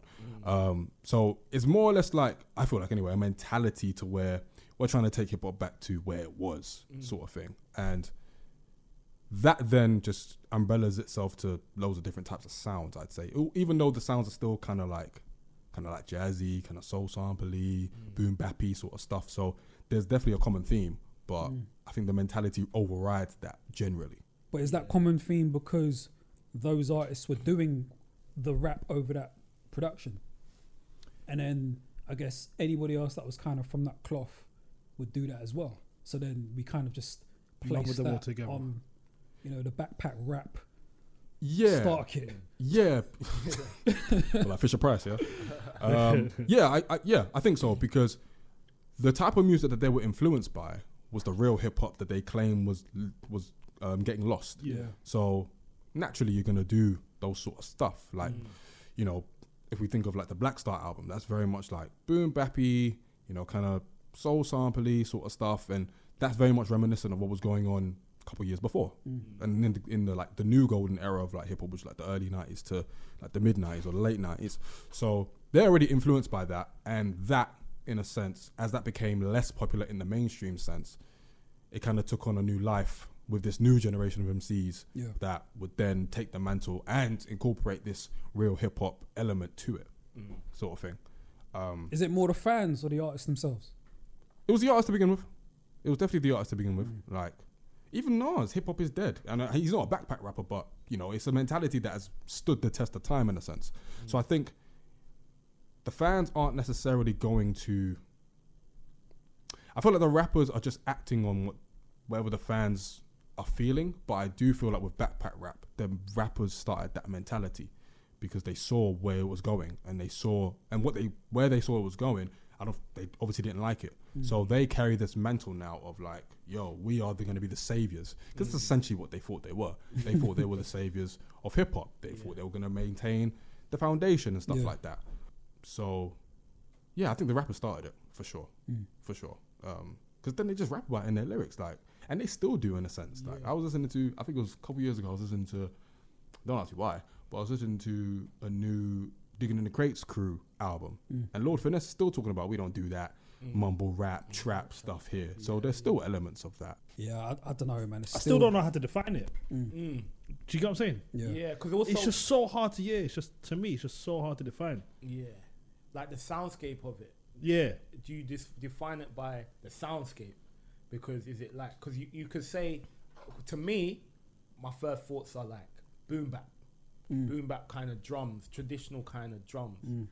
But it's more than that. I think it's that, and it's possibly how you approach your rhymes, because like a lot of boom bap rappers are humble, and it's not, it's very much about being a humble MC, and it's not, as you said, it's not flashy. So like there's a few, you know, points there that a backpack, quote unquote, rapper embodies. Yeah, like anti-materialism, anti-commercialization, anti the shiny suits. Yeah, just the real. Yeah, just anti. Very pure, a purist. Purist, purist sort of earthy kind of. Kind of. That's like your. Do you know what I'm saying? As you said, the starter kit. But you know what though? Like somebody like Rock Marciano, like he's very focused. He's underground. Is he? But why not? Mentality. Yeah. I mean, I haven't listened to Rock Marciano, but has he ever said real hip hop? Has he ever said, you know, anything that might suggest he's not happy with what's going on in hip hop? No. There you go. I think that might be the defining factor with a lot of these backpack rappers. But at least at the early generation, anyway. But say even if he did, even if he done all of that, are we gonna put Rock Marciano and say Joey Badass both under back? You get what I'm saying? Does the content matter? But why not though? That's what I'm asking. Does content matter in terms of what you're rapping about, or is it just a case of if you're anti-mainstream, you might be seen as a backpack rapper? Yeah, maybe. What's the percentage? Does content matter? If it does, how much percentage? Is it a case where you're just anti-industry, and then you'll become? I think it's just being loyal to the main components of hip hop, which is a great beat, great bars, and sticking to that. I think authenticity of what it is. Yeah, sticking to that, and having like carry yourself. Yeah, having like a level of elitism with how you view people that don't do good beats and good like lyrical ability. Yeah, I think maybe that's what it is, and just the focus on like rhymes. Who would you say is like a backpack? Who would you say is like a backpack rapper today? I've got a couple. That's bare. I've got a couple. Just let us in the last. Come out in the last like 5 years. I've got a few. I think whether we like it or not, Drake comes from that. Yeah. Drake's from that ilk. He was influenced by Fonte and Little Brother, and they are backpack rappers. Yeah. So you class Drake as a backpack rapper? He's from that. I don't know if he is today, but he's from that. He bars like one. Droog. I'd say Droog is a backpack rapper. Who? Droog, your old Droog. Oh, okay. I'd say. And I think with with backpack rap, I feel like there's different stages. I feel like in the beginning, it might have been more so what you stood for. And then I think as it became more established and there were new generations of backpack rappers coming out, it was more so the sound and the content maybe a bit more. Not to say that the first generation didn't have content, because of course they did, but I feel like when they were establishing what backpack rap was, it was more so the mentality. Like, this is why we are anti this, or this is why we're pro this sort of thing. And then the content and the music itself came into play a little bit later on, even though they were still dropping great projects and stuff. I think now, in 2021, you can still carry that mentality of like being a backpack rapper by way of your content and your music. You might not necessarily stand for what it originally stand for, but I think backpack rappers kind of evolved to where it's not really anti anything anymore. It's more so just like a mentality in a sense of like, this is how I'm going to present myself, my content, my music, rather than a fuck this or fuck the trap, fuck the mumble rap sort of shit. But it depends on how that's presented as well. Because, for example, someone like a Common or a Talib Kweli who rhyme very well, just because they're not saying, you know, fuck mumble rappers, does that mean they're less anti? Because them creating the music that they are in itself could be anti as well. Yeah, for sure. There's definitely different ways of showing your antiness. It doesn't always have to be a fuck mumble rap this or bring real hip hop back. It's more so like, you can obviously tell. You can obviously tell. Like someone like a Kweli or Common, like you can kind of tell that. Well, maybe not Common so much, but Kweli, you can definitely tell like he only really wants to hear certain shit. 100%. You know what I'm saying? You say that, but he's like ventured out. He's got songs with Waka Flocka, isn't it? This was going to be, but this was going to be, but this is going to be one of my points though. This original generation of backpack rappers have branched out. Like Common did Electric Circus. Kweli collabed with Waka Flocka, which is a wild thing to say. And a bunch of other things. So they've realized that backpack rap or underground rap or whatever you want to call it has a ceiling, or had a ceiling back then. You had to branch out just to show, well, A, to make money, and just show like a different side to you, because no one was really trying to listen to you. You weren't really trying to, well, not anyone in a mainstream sense anyway, and your audience is going to be core. It's also going to be kind of niche as well. So there's a lot that goes into it in that respect. But I agree. I don't think you necessarily have to say you're anti to be anti. Yeah. Because I feel like Kendrick is someone that pulls from that kind of lane as well. I feel like You come from that. Yeah, he's very creative, but that's like the essence of being a backpack rapper are in Kendrick. Do you know what I mean? So I don't know if I'm comfortable calling him that, but he definitely pulls from that. You got me. You can take, but you you can take pulls for something and not be it. Yeah. You get influence from something and Not be it, or you've been it. Yeah. So I feel like, Kendrick, J. Cole, there's quite a lot of people that were it. Drake, we say as well. But they evolved. Yeah. So they evolved out of it, and because they then go into the mainstream. But there's so many different, like after that, they're replaced. So it carries on, which is I don't think backpack will ever go anywhere. And to that point, I now feel like anyone who's underground is essentially a backpack rapper until they make that transition. Yeah, I think basically that's kind of what it is. It's Which like, is wild to me though. the term's kind of, the lines are blurred with the term, and it doesn't feel right, because it's like, it's just, the word is underground. Yeah. I think it does have an element of the type of MC they are. Yeah. So like a gangster rapper that is underground isn't a backpack rapper. Why can't they be? Because he's he ain't lyrical, a street dude. But you could still be a lyrical gangster rapper. No, I agree with you, but I'm just not confident. I don't think everybody under. I wouldn't. Yeah. I don't want everyone under that umbrella. Do you get what I mean? Of just being. So it's just like we still got to separate our people. Yeah. You're not. Everyone can't be under one umbrella. Yeah. It's not fair, bro. Just because someone is still trying to. But why do we need boxes though? And I find this to be. Why do we need boxes? Just generally, I feel like it's just all hip hop, right? Why do we need boxes? It's just life to win it. It's just easy to categorize. And it makes it easier for us to compare people. It's easy for people who are looking outside, who are outside looking in, to understand, okay, this is what I want to check out, this is what I don't want to check out. So I might want to check out trap. I might not want to check out this backpack rap here, or this political rap here, sort of thing. Because you go to rappers for certain feelings. So it's the same way you categorize your rappers in your head. We just do it everyone does it. Do you know what I mean? Yeah. Like you might go to someone for a certain feeling and you just But be a lot of the rappers I go to all have similar elements though. I like listening to wordsmiths. That's just what I like, whether they're talking about crud or not. The ability to put words together well. So with saying that, I don't see why a gangster rapper couldn't be in the backpack category. Question though, Pete. Yeah. You think about someone like Blue.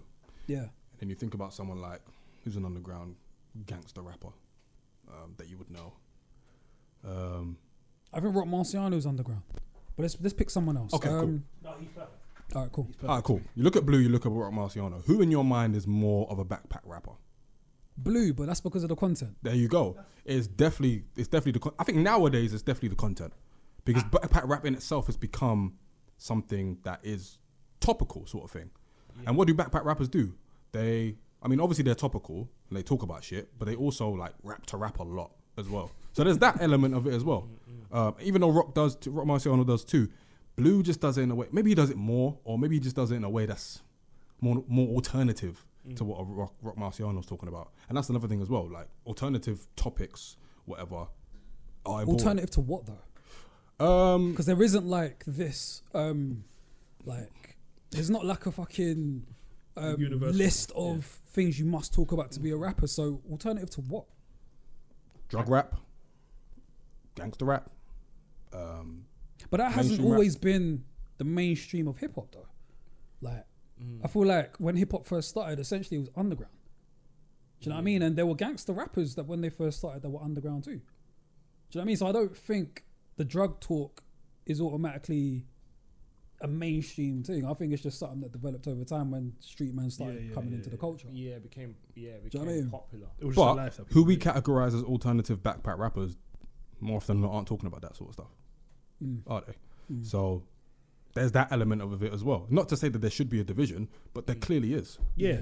That's what I've always said. To me, it's more category. I can't class my street rappers as a backpack rapper, but I don't know. I don't use certain terms in it. I don't use alternative and all of that. No, I'm just saying it's just all rap to me. If I'm gonna recommend someone to you and you're like, yo, you Mo, and you're like, what sort of rapper are they? Then I'll describe the sort of music they put together. Yeah. But I think I try and stay away from like certain words. Those terms, I kind of stay away from them as well. I kind of just say what they are, like what they kind of speak about. Yeah, like exactly. The musicality of it. I think that's more important. But that term's not going anywhere. No.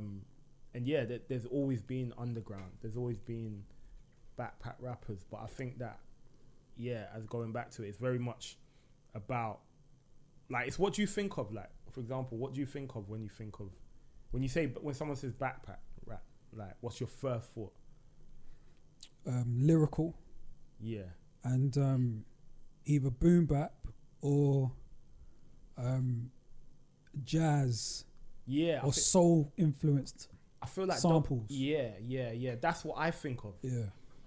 And I think that's like the main thing. And I do think, going back to when we were talking about the topics, it sounds mad, but I feel like if we were going to just say they were a backpack rapper, there's kind of is a wall of like topics and things they speak about. Like you're not going to get a Blue speaking about Molly.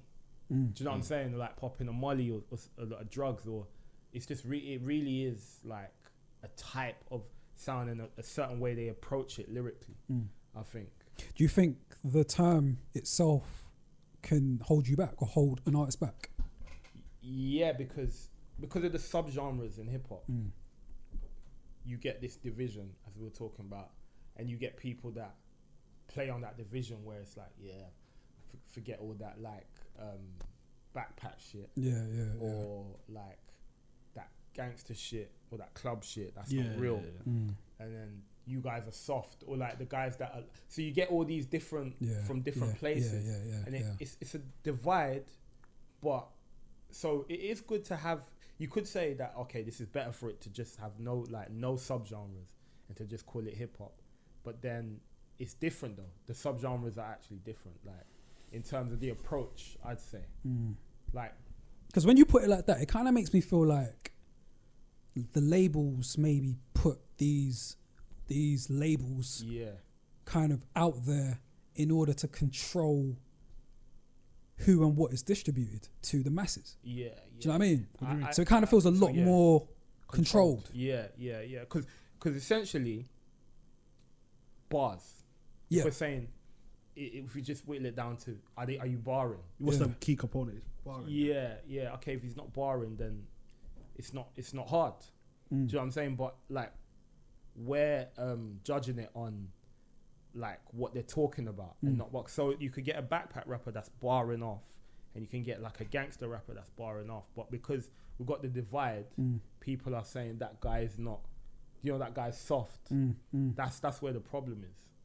I think because and it's like you've got to decide one of the two. You just can't fuck with both. Like you said. Bro, I think it's a bit deeper, It's man. like I feel like there's something sinister at play there, man. If you really deep it, because obviously across like music generally, there's always divides and putting in boxes and that. But with hip hop specifically, there isn't really that in any other genre. Do you know what I mean? It just feels like that many.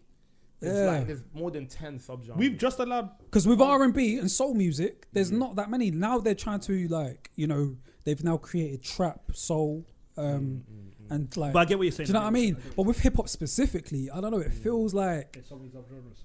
yeah, and with backpack rappers, a lot of the rappers essentially use their music to like uplift and spread positive messages. And that's right at the bottom. And yeah, there's something sinister about that. To me. I would agree. I'm trying to think. Where's the first? I mean, award shows is the first place that we see it in terms of so many subgenres. Let's say you watch the BET Awards and they do rap albums. Yeah, they'll break it down in different rap albums. Not really. Not really, because there's not like a Grammy Award for the best gangster rap album. Do you know what I mean? Or the best backpack rap album. Do you know what I mean? And it's not really. You don't see it in the mainstream as much as you should. But then also that comes down to when you're saying who's a backpack rapper. So is J. Cole a backpack rapper? Not anymore. No, not anymore. You can't be that big and still be a. Why not? I think you can. Your approach, is it your mindset and your approach? Yeah, I would say so. Yeah, when I listen to, or is it your soundscape and your delivery? I think so. Do you know what I'm saying? Yeah. I think it's. I think that's what's up for debate. Like if you're going to argue that J. Cole is a backpack rapper now, then it's probably the content, like the actual lyrical content, what he talks about and stuff like that, which is a strong enough case. But if you're going to argue that he isn't, it might be because of his position now. Yeah, that's what I do. Because he's bust through. Yeah. You know what I'm saying? Yeah. And there's only so many rappers of his ilk that do to that level. Yeah. Because you're mainstream. Yeah. So it defeats it. And you're one of the one out of three at the top. So it's just like, can you still be writing for? Do you get what I mean? 100% you can. Like, and that's what I was going to ask when Kofi spoke about evolving. I was going to say, what does that look like as a backpack rapper? Because I feel like no matter how far you evolve, you can still kind of be of that ilk. Because you embody it. Do you know what I mean? You are that. That's what you. So it's like unless you change your topics, like J. Cole was speaking about, the things he was speaking about in the start are the things he's speaking about now. It's not that different. It's not that different. It's not that different. To me, it's not that different. So what has changed? Like the soundscape hasn't really changed. His position has changed, but is a backpack rapper someone? Is it from within, or do you know what I'm saying? Is it like? Is it because? Do you know what? I don't mean to cut you off at all. No, do you know what it is? When the masses love you, that's why the masses. Can you still be a backpack rapper? Yeah, man. Because a Well, backpack like the rappers, masses. I'm not. Every one in 3 person loves you. yeah, because it's just It's a it's a style and it's like it's the mindset So who would as you say well. is the biggest backpack rapper? Ever. Yeah, Who is the biggest one? yeah. Like say right now, not ever. Just say right now. Drake comes from that, man. No matter how far, I'm saying still no doing matter it how as well. far, no matter the style of music he's making now, Yeah, But does he carry the way he but- bars, the way he puts his shit together, is from that backpack rapper ilk. I don't think Drake's Drake's got a song in Spanish, bro. I'm not about to I was say gonna say Drake's. Drake probably because of Drake's even his early stuff, But you see like I think Thank Me Later. Yeah. That's almost like you're trying to be mainstream here. Yeah. But Yeah. the approach of it is like kind of like, okay, I'm making songs now. And I've kind of left that world a little bit. But like J. Cole, Friday Night Lights, the Come warm up, Up, the come up, all of those were like, yo, this is what it's the backpack essence. Yeah. Essentially. Yeah, I think there's only maybe a handful of rappers that can carry that spirit on really and truly and have that content-wise, topically, and still be a massive success. I think J. Cole's one of them. Wiz Khalifa's one of them. Yeah. I don't think Wiz Khalifa's a backpack rapper. I think he was underground. Yeah. But I don't think... I think because of the content, topics, yeah. the content, Yeah. it kind of... He because obviously not completely a backpack rapper, because obviously I think if we're putting it down to like being underground, then yeah, but I think we have to separate that to the humbleness and the topics. This is me saying it, because like Wiz Khalifa was very much about the bravado a little bit more in the start and throughout, and not. I mean, yeah, because also I think you have to equate the weed smokers. But that's why I think he might be backpack. Because even though obviously there's mainstream rappers that talk about weed, it's the way he talks about weed. Yeah, Wiz. yeah. That's a thing. That is different. That's a pun intended. That's a strand of backpack. I didn't even think of it like that. Yeah, it's like there's certain things that. He has a fan base that would identify. Well, maybe not The identify smokers, him. innit? Yeah, exactly. And who may even equate him to being a backpack rapper because of the way he raps and what he talks about. Yeah. So I'm not mad if they do that because he kind of carries himself as such. Yeah.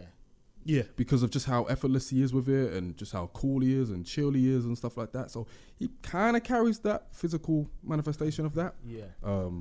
Mac Miller was one. Yeah. Yeah, Mac Miller won for 100%. Yeah. There's something that you can just kind of tell. It's how they approach it. They're not approaching it from like a mainstream. They're not trying to be a superstar, basically. And you can see their fan base as well. Yeah. It's just if they got like a core. Would you say you're a kids. backpack rapper? Half. Okay. Half, because I've made like songs. But like my core is that, I'd say. Yeah. Yeah, it's tough, man. It's a great question, tough. though. Yeah, it's a tough one to kind of like try and pin down because like even if your core remains that, Yeah. it's kind of like you can still continue to evolve and that remain your core, but does that mean you are or you aren't? Does that make sense? Yeah, because It's like Cole. how much That's cool, of the cool. backpack are you doing in your new shit? If everything you do, Yeah. like you can continue to make music that is very lyric driven, Yeah. quote unquote real hip hop beat driven as well. Yeah. But you can the sound can become a bit bigger, Yeah. tad yeah. glossier. But if the core of that is still like what you started with, then do you ever stop being a backpack rapper just because your sound becomes bigger? That's a good question. I feel like Yes and no. yeah. I feel like Yes, because obviously you carry that mentality still, and you know as long as you carry that mentality, you're still going to carry that aura. No, because once you're experimenting with you start experimenting away from what got you to a certain place. yeah. It might be seen as a softening or compromise or whatever, which goes against what being a backpack rapper is. Yeah. So it's a tough position to be in. Yeah. And I feel like back in the day when that first generation were trying to do that sort of stuff, like Common making Electric Circus and blah, blah, blah, blah. They were But I panned wouldn't for even it. say that's the first generation because I feel like groups like The Far Side, Yeah. Souls and Mischief, I feel like it may have not started, but they continued with what Tribe, De La Soul were doing. Yeah. There's roots in that. The term just wasn't in yet. Yeah, because that at the time, hip-hop was hip-hop. Yeah. And then 90s went around and it became the lines became way more clear. Yeah. 'cause And you then had there your was a Mobb breakaway. Deeps, Yeah. and you kind of had the gangster rap with the sort of backpack rap alongside. If that's So what it's we're going gonna hand call in Yeah. hand together at the same it. Yeah, time. because you had De La Soul there with Mobb Deep. Do you know what I'm saying? So it was like, and you had loads of people like that, loads of people in that soundscape, and then you had that as well. So that's where it was kind of apparent from then. But I feel like you'd probably call De La Soul backpack rappers, and you probably wouldn't call Mobb Deep that. I'd probably call them backpack rappers. Or Mobb Deep. Nah. Oh, De La. De La, yeah. Yeah. Now you would. I feel Yeah. like back then they were just rappers. Yeah. Because it was something different, and I suppose back then it wasn't. More fun. Yeah, right? and it just wasn't. It wasn't as like territorial over there. Like And everything could coexist with each other. Yeah. Whereas in the 90s, when everybody who was preaching this backpack rap shit, the lines were already drawn, and they had to fight the corner of their line by saying shit like what they were saying about real hip hop and stuff like that. So that's where the definition becomes more established. Yeah. So I'd sooner call those guys backpack rappers because they actually live by it as it developed, than calling like a Tribe or a De La, even though they might have started it subconsciously. I wouldn't necessarily call them backpack rappers because it just wasn't the time for that sort of thing. Yeah. Because of the landscape and hip hop. Yeah. Do you know what I think it is? Do you know what I think it? I just had a thought about what it kind of is in a nutshell. Kind of, it's like the dudes in the hood that aren't hood. Do you know what I'm saying? Mm-hmm. That like square, not squares, but just they didn't want to do road. Yeah. But like they will be seen as that guy that does road. Do you know what I'm saying? Whereas some rappers want to be seen as that guy that does road. But then there is other people that are okay with just not being seen as that. Yeah. And that's kind of what, in a way, backpack rap kind of embodies. It's like most of the guys were like, they're in the hood, they're in Queens, they're in, do you know what I'm saying? They're in these places. They participating in that. they're living life their way. They stay true to themselves. Yeah. And then the ones that don't still manage to sell, which is weird. Yeah, because they're selling the dream of what people want to listen to. What people want to hear. Or it's almost like, because it's like people like the danger. Because it's like a film, isn't it? It's like a violent film. It's interesting. Yeah. Or like, it's like hip hop that is more gangster orientated is like interesting. Yeah, meanwhile, like Blue rapping about, I don't know, getting out of bed and getting an orange juice, even though he's doing it lyrically, it's not as entertaining. It's not. And that is backpack rap. Just chatting about your regular life. Yeah, you know what I'm saying? It is. And I think that a lot of mainstream acts are doing that.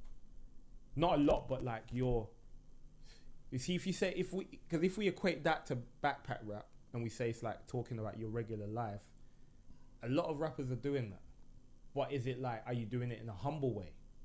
Because, for example, like Drake is never not humble in his life. Like he talks about his life, and he talks about how he's with the girl that he was with the girl that his ex and the girl that he's with right now. You know what I'm saying? He's like both in his rhymes. But is it like, okay, you talk about your life, but are you humble? I think there's a lot of that in there. It's like regular. But to argue that though, like with some backpack rappers, when they're talking about their lyrical prowess, there's no humbleness there. Yeah, when it goes to that, it's very boastful. Yeah, and I think that. Do you feel that's different though? When you're boasting about your pen compared to you're boasting about your life. It is a difference, isn't it? Yeah. There's a big difference. Because that's always been a theme within hip hop. And you're rapping as well. When they're talking to other rappers. Yeah. Not everyone can talk money, but in the day, if we're talking people that put stuff on a pen, we can both, I guess, argue how good we both are. Because battling is essentially hip hop, core hip hop. It's the spirit of hip hop. That's something that is like the foundations of it. That's arguably in its purest form, right now anyway, to a certain extent. 100. So I think that the boastfulness of your skill is something that is backpack. But I think boasting on your finances or your how much girls you get, even if done in a lyrical way, I think it's different. It's different. I think it's not backpack. I think it might be. I think it's as Kofi said, I think it's just way more humble when it comes to backpack rap. So content matters in terms of backpack rappers. 100% it does. That's all that's all it's ever been to me. I'd more look at your content than I look at. I mean, more often than not, it's gonna be like rapping about your life, your lyrical prowess. You might be conscious. You might be politically aware and stuff like that. So that's more or less it. At least that's what like Blackstar, Common, them man were doing anyway. At least 80 to 90% of their content is like that. I've never listened to this guy. Is Russ considered a backpack rapper? Who? Russ. He's got But the I've never spirit, listened. but I've never not- listened to I've Russ. not Never listened to him. hard Yeah, enough. I've never listened to Russ. But I always wanted looking at him also approaches something as because well. he went by himself. innit? Independent, yeah. he All, went Yeah. of, all of those things. DIY and that. So he would be, I don't know, man. To listen to his content. because I've never listened to him. But I've listened to a song that he had with Black Thought and Benny the Butcher, and he was actually rapping really good on it. Sick. I don't know if I'm comfortable putting him in that. I know. That's- In that, yeah, do you know what I mean? There's something else to him that I just can't put my finger on. Yeah. Do you know what I mean? Yeah. Fun fact though, Raucous Records was founded by the son of Rupert Murdoch. I swear. What? Joke. Found that out. My research for The this, irony. for this topic. That This, is. this The is irony. What, this is what I mean. wild. So I mean, looking a little shaky in 2021. Wow. Like it's not like he didn't have money. You know what I'm saying? Like his dad owns like half of the flipping media in the world. You know what I'm saying? His dad is the world. His dad is his dad is the media. You know what I'm saying? So Wow. So little shaky. that's a bit mad. That is Damn. normally the scene.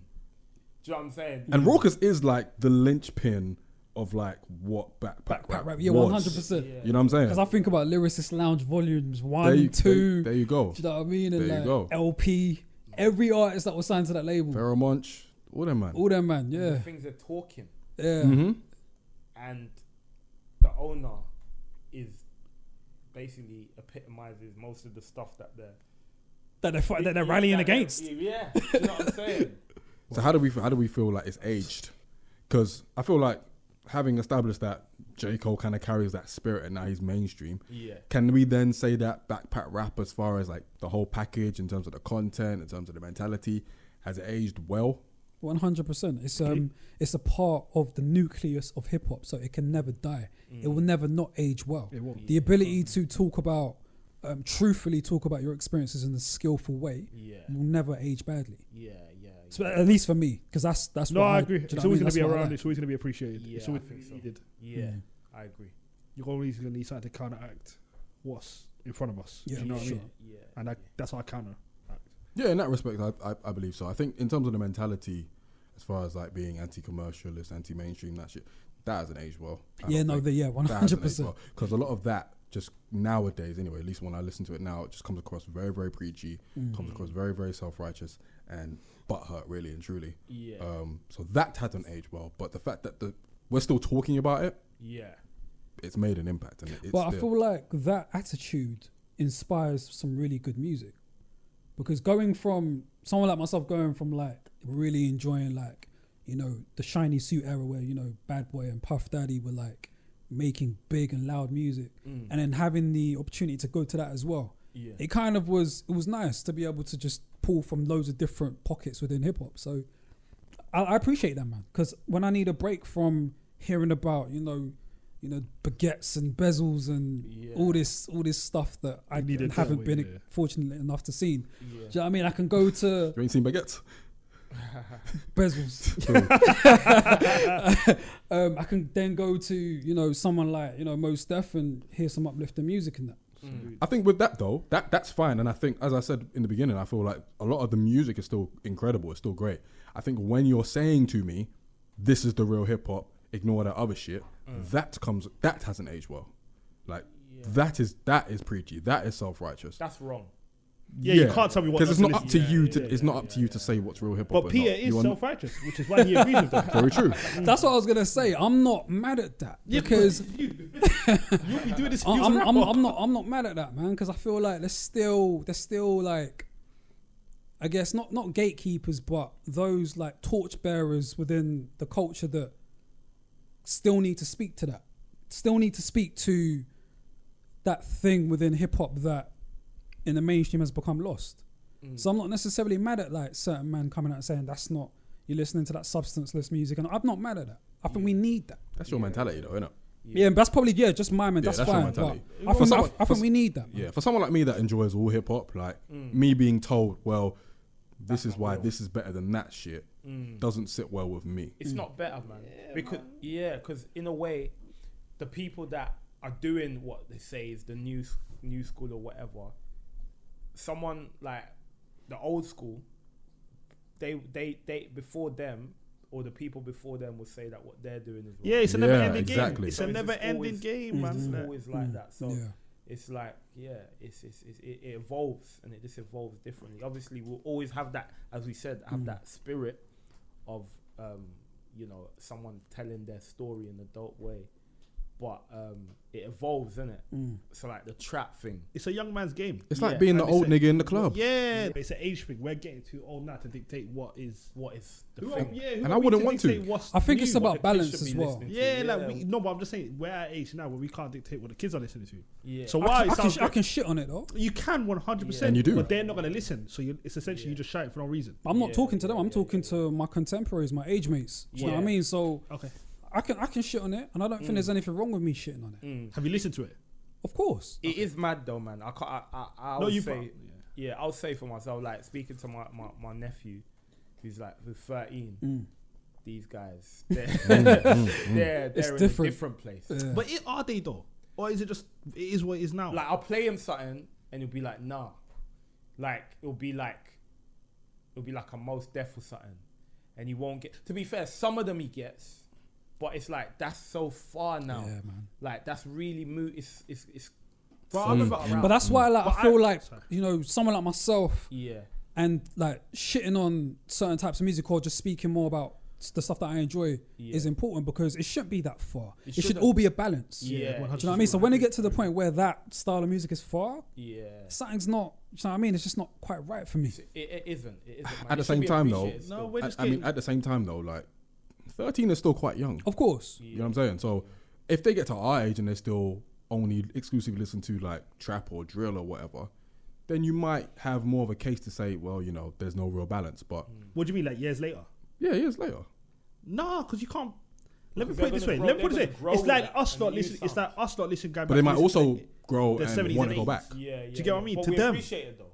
We do. We 100% appreciate it. How often do you go back to the 80s? Everyone's different. Not as much anymore. What, hip hop or other genres? Hip hop. I'm saying hip hop specifically. I've just now started revisiting Big Daddy Kane and Rakim. But we're heads, and that's the only reason I'm doing that. We're heads. But I'm just saying in general, it's like we can't expect to take these guys appreciate what, because it's like, yo, these men are born in 2000s. You say that, but Nas was 19 when he made Illmatic. You ain't gonna tell me that, bro. Age can't always be an excuse. He was listening to the reason why he got to. Do you know why? The reason why he got in that era. The reason why he. So he was 19 when he made Illmatic. Yeah, but he was. Bro, do you get what I'm saying though? Cool, but Drake is still lyrical, even though his music is very accessible. There's still Cole. There's still Kendrick. Them man are the. They're our age, bro. I'm talking about 22-year-olds, 21-year-olds. That's my point.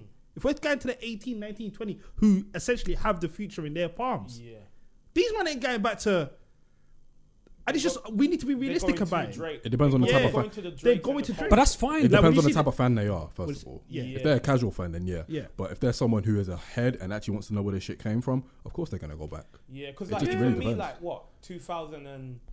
I was in school like 2002, 2003. I went back to the 80s, so that's what, 20 years. So like 20 years for these man is like 2000s. That's not wild. Because who was prominent in the 2000s? Young Twins. What, 2000s? Yeah. 50. Jay was still doing his thing. Ja Rule, Nas. So like they're gonna evolve off that. So which that can be like. Bro, I'll be honest with you. I think that's even a stretch. It might be. The reason why I think it's a stretch, because I watch the NBA. Yeah. So say the draft every year. Yeah. They specifically ask these guys 2000s questions. Yeah. I'm telling you, everyone that's getting drafted, if they say who's your GOAT, they are naming Drake. They're not naming the people we grew up with. Yeah. That's naming them. So how can we expect? I think the time frame has gotten shorter. Yeah. So with a lot of these youngsters. Yeah, we can't expect these guys to. So maybe 2010s. So like Drake. Yeah, that's my point. 2010s are what these lot have. Wayne maybe. Wayne's a big one. Wayne's a big one. Thug's a big one. Future. Yeah, these guys. We can't expect these lot to go back to unfortunately to 90s. To early 90s. We kind of didn't even really like, even though like I'm 92. Yeah, so like, we didn't really experience it. Exactly. We just had to go back and do double take. Yeah, because and to be fair, in that we were more like 50. 50 in that Luda, era. That's what I'm saying. Nelly, Ja Rule. Yeah, that was more our era. Eminem, that's we're 2000s. We're early 2000s. Yeah. So it's like that's who you're seeing. But then why did we go back then? What made us go back? Because of the music we had, Because we wanted, and we're hip hop heads. Yeah. we're hip hop. Well, we're hip hop heads, and we want to know where this shit came from. Yeah.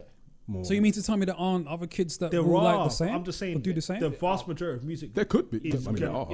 It's rare for loads of people. Like most people aren't hip hop heads.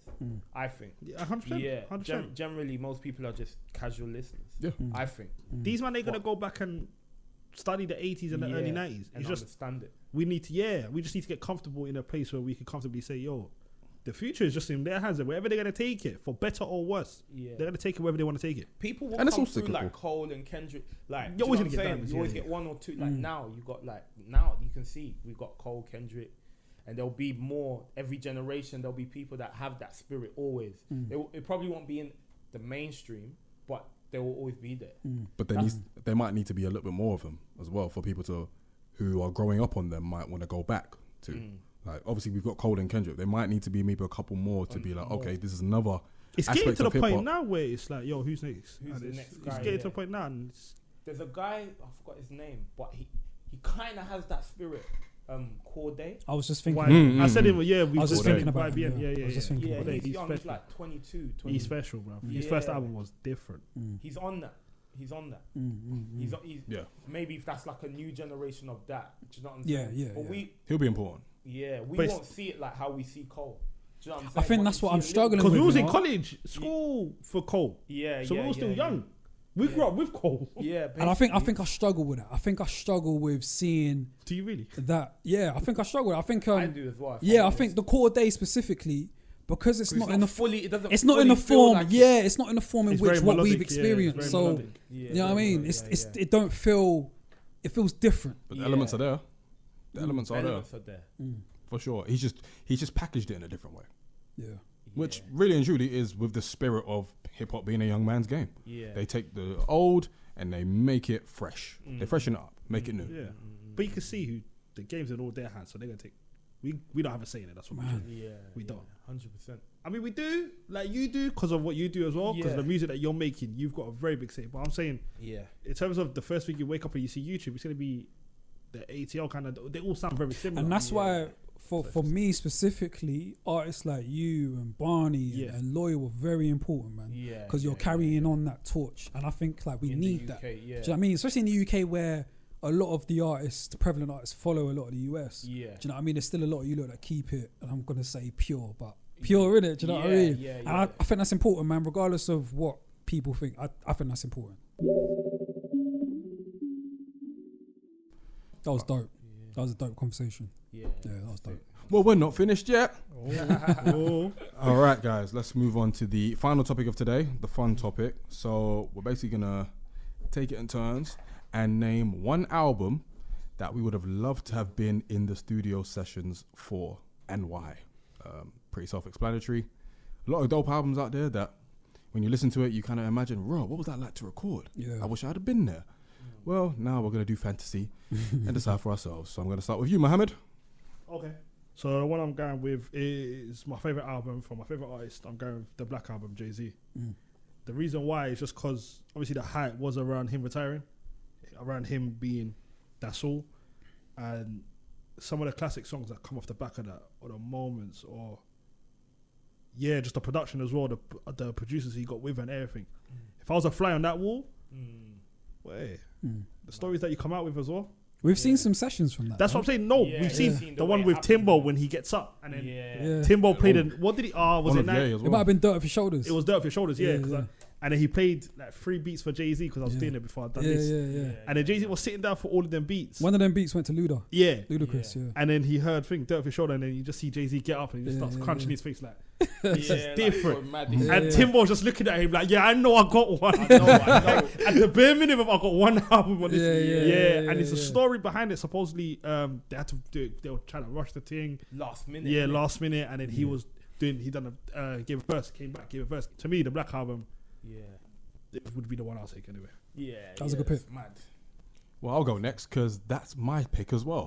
Was Oh, it really? for real? Jay-Z's Yeah. mad. The Black Album. Jay-Z Be- process. Yeah, because of I'm so glad I went first this time. It always happens to me. With Yeah. I'm surprised though. I'm surprised you picked Jay. I told you I'd surprise you. Well, Hey. I'm thinking of it more from from a moment standpoint to where obviously this is his retirement album, so the energy would have been crazy. Obviously working with people like Timbaland, Kanye, Pharrell, Ninth Wonder, or everything like that. Didn't he have one producer for each track or something like that? I can check now. Quite possibly. Quite possibly. I feel like Kanye produced a couple. Yeah, no, Blaze done a couple, Knife done a couple. But even just being around all that creativity, hearing the beats that weren't used, hearing how Jay like puts his shit down and stuff like that, it just would have been great for just like being involved in the atmosphere and them supposedly knowing that this was the final one and them giving their all and just, you know, knocking it out the parks and just seeing where Jay-Z was at mentally as well. Would have been dope, I feel like. So yeah, I told you I'd surprise you. Good pick. Great pick. Good pick. For sure. Pete? My pick is Biggie, Life After Death. I think just considering that it was, and he didn't know it at the time, it was going to be his last album, but he was coming back off a break. He had a car accident. He was dealing with, you know, the Tupac drama.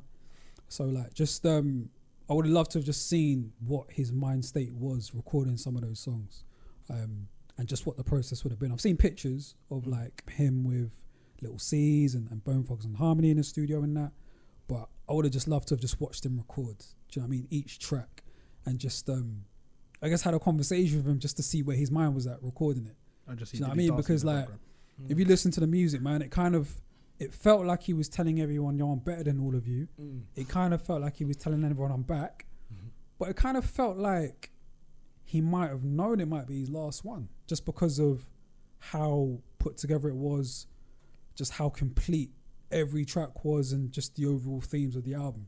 It's a double disc as well, so I think that would have been dope to watch the process for that. Do you know what I mean? That's a great shot.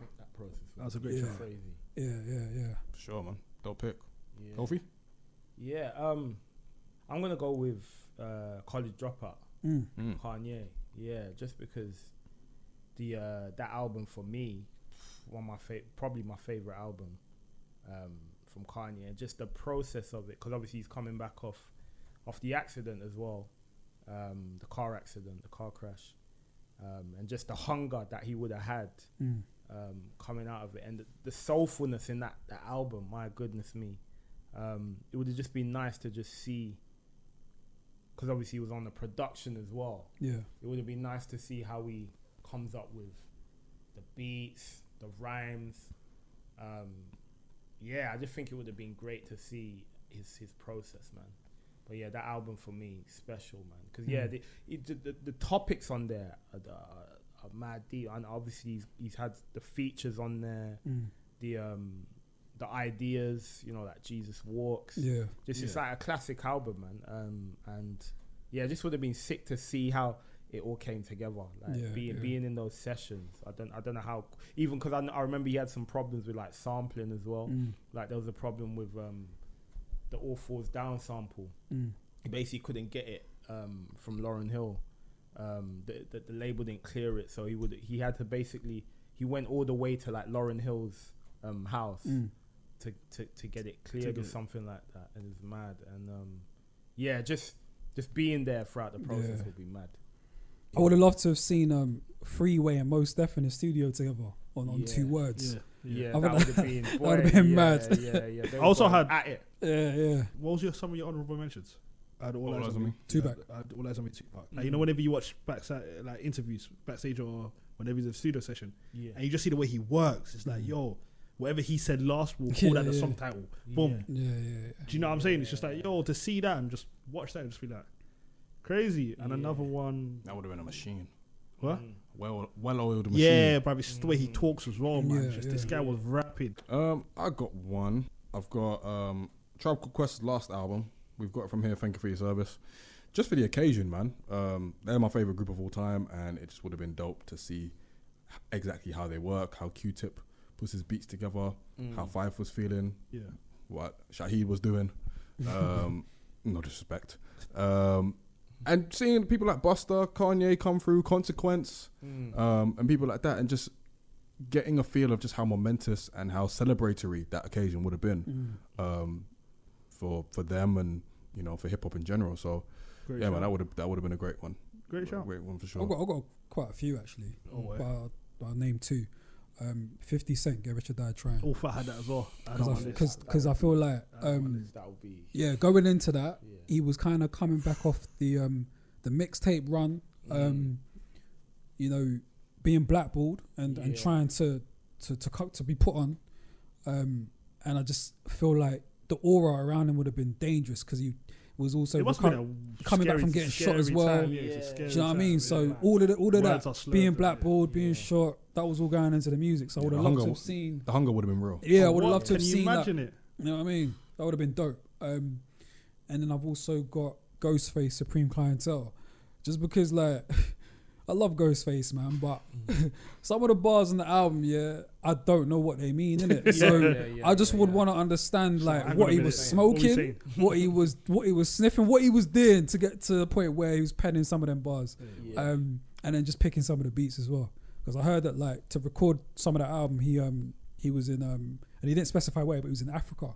Spent a lot of time there and gained a lot of inspiration for some of the songs on there. So I would have loved to have just like watched it. Yeah. You know what I mean?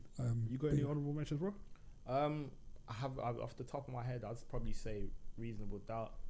Yeah, just because I know that obviously Jay-Z supposedly he was selling, and you can see you can hear it. Yeah, you can hear it like on that you can hear it, and you can hear how he was inspired by that, and he brought that to the music with the guy that was talking about the Colombians, I think it was on the intro. Oh yeah. That's like his Scarface impersonation, I think. Yeah. Got annoying after a while.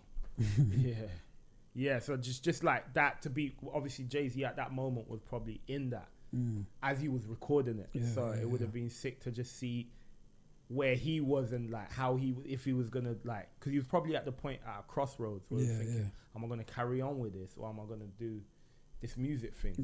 So that would have been sick. And just his process is mad because obviously he comes up with it, he don't write it. So I would have loved to see that. And probably my other one is Food and Liquor. Okay, let's go, because like his pen in that, like again with the Ghostface thing, not knowing what. Just the other day, I caught what he meant on certain songs, and I was like, "Wow!" Like, is that like literally like, yo, he was speaking about like there's one song where he's literally speaking about a TV and like watching TV. It's called The Instrumental, and it's like I only clocked it, and he's literally talking about how we consume the media. But he's literally talking about the guy that's just watching TV. It's just mad. And do you know when something just hits you late? Yeah. I was like, wow, what was your thought process? That's great. Shouts. Yeah, that's mad. I got one more. I got one more as well. 36 Chambers. Just because that would have been mad. Like trying to talk to ODB. Asking Ghostface, where did the Wallabies come from? Asking Raekwon, can you cook me something? Just mething. It would have been great, bro. I've got one more. Sick. I would have done Jay-Z Kingdom Come. Would you really? And tell him don't release it. Yeah, I knew that was coming. He threw-balled himself. He made it easy for me. I can't lie. When Pete said, would you really? Yeah, there we go. That's what I was looking for. You give me that. Is there anything on there? What's on Kingdom Come? All I remember is Lost The Ones. Prelude. Kingdom. I like the prelude. Show me what you got. Okay, show me the title track. What else? And bin the rest. Lost Ones. Lost Ones is the only one I really bin that especially. What, Lost Ones? What, Chrisette Michelle? Was it Chrisette Michelle? She sang for Trump, innit? Was it Chrisette Michelle? She sang for Trump. Did she sing for Trump? Yeah. God. Oh, did she sing for Trump? That album. Yeah, throw that whole album on fire, bro. Yeah. All right, guys. Well, we're going to wrap up episode 50. So, big thank you once again to Kofi Stone for coming through. Big up, man. Thank you very much. Thank you very much. How can people reach you and get at you, bro? Love for having me, man. It's been great. Just get me on all socials. Kofi Stone _. That's me on everything, man. Yeah. And we're gonna look out for the EP coming this year. Yeah, definitely gonna drop an EP this year. I'm gonna drop a few singles in the next few months. I'm shooting a video. I'm actually shooting 3 videos in the weekend. Yeah. April first week of April, shooting 3 videos, and then just gonna drop them. That's the exclusive. That's boy. Yeah, it should be sick. And then after that, gonna try and there's a few tunes for the EP that we're gonna lay down, and then that should be like towards summer. Dope, man. Yeah. Looking forward to it, bro. Peter, Mo, any shout outs you want to make? Big up Cleo Soul, man. Jeez. Oh, so you can do that every week now. Yeah, I love her music, innit? Yeah, nah, she's special. Big up Cleo Soul. I hope you're here listening. Eventually. Mohammed? You know who I'm gonna pick up, so there's no point. Who you picking up? Arsenal. Oh, cool. I don't think I have any shout outs. Shout out everybody, man. How about that? Spread love. It's the Brooklyn way. Hey. But yeah, guys, thank you very much for listening. You know, follow us on the socials, you know, Rhymes Dimes Pod. We may or may not have a new Twitter account. I mean, this is going to come out way after. But if we do have a new Twitter account, it's going to be RLD Pod, at RLD Pod. So follow that. If you follow the old podcast account, Rhymes Dimes Pod, please follow RLD Pod now and migrate that follow to the new one. We would very much appreciate it. Instagram will always be the same, Rhymes Dimes Pod. And share, follow, review, wherever you get your podcasts. Very much appreciate it. And here's to the next 50. Yeah, man, here's to the next 50. Saying it, you were just awfully quiet, man. Yeah, I was kind of waiting for something. Man, But I celebrate 50 episodes here. It's crazy. It was a very subdued reaction. Hey, but man, we thank moved. God. We Thank moved. everyone. We thank Yeah, the listeners. And let's get it. For sure. All right, guys. We'll see you soon. Take care. Peace.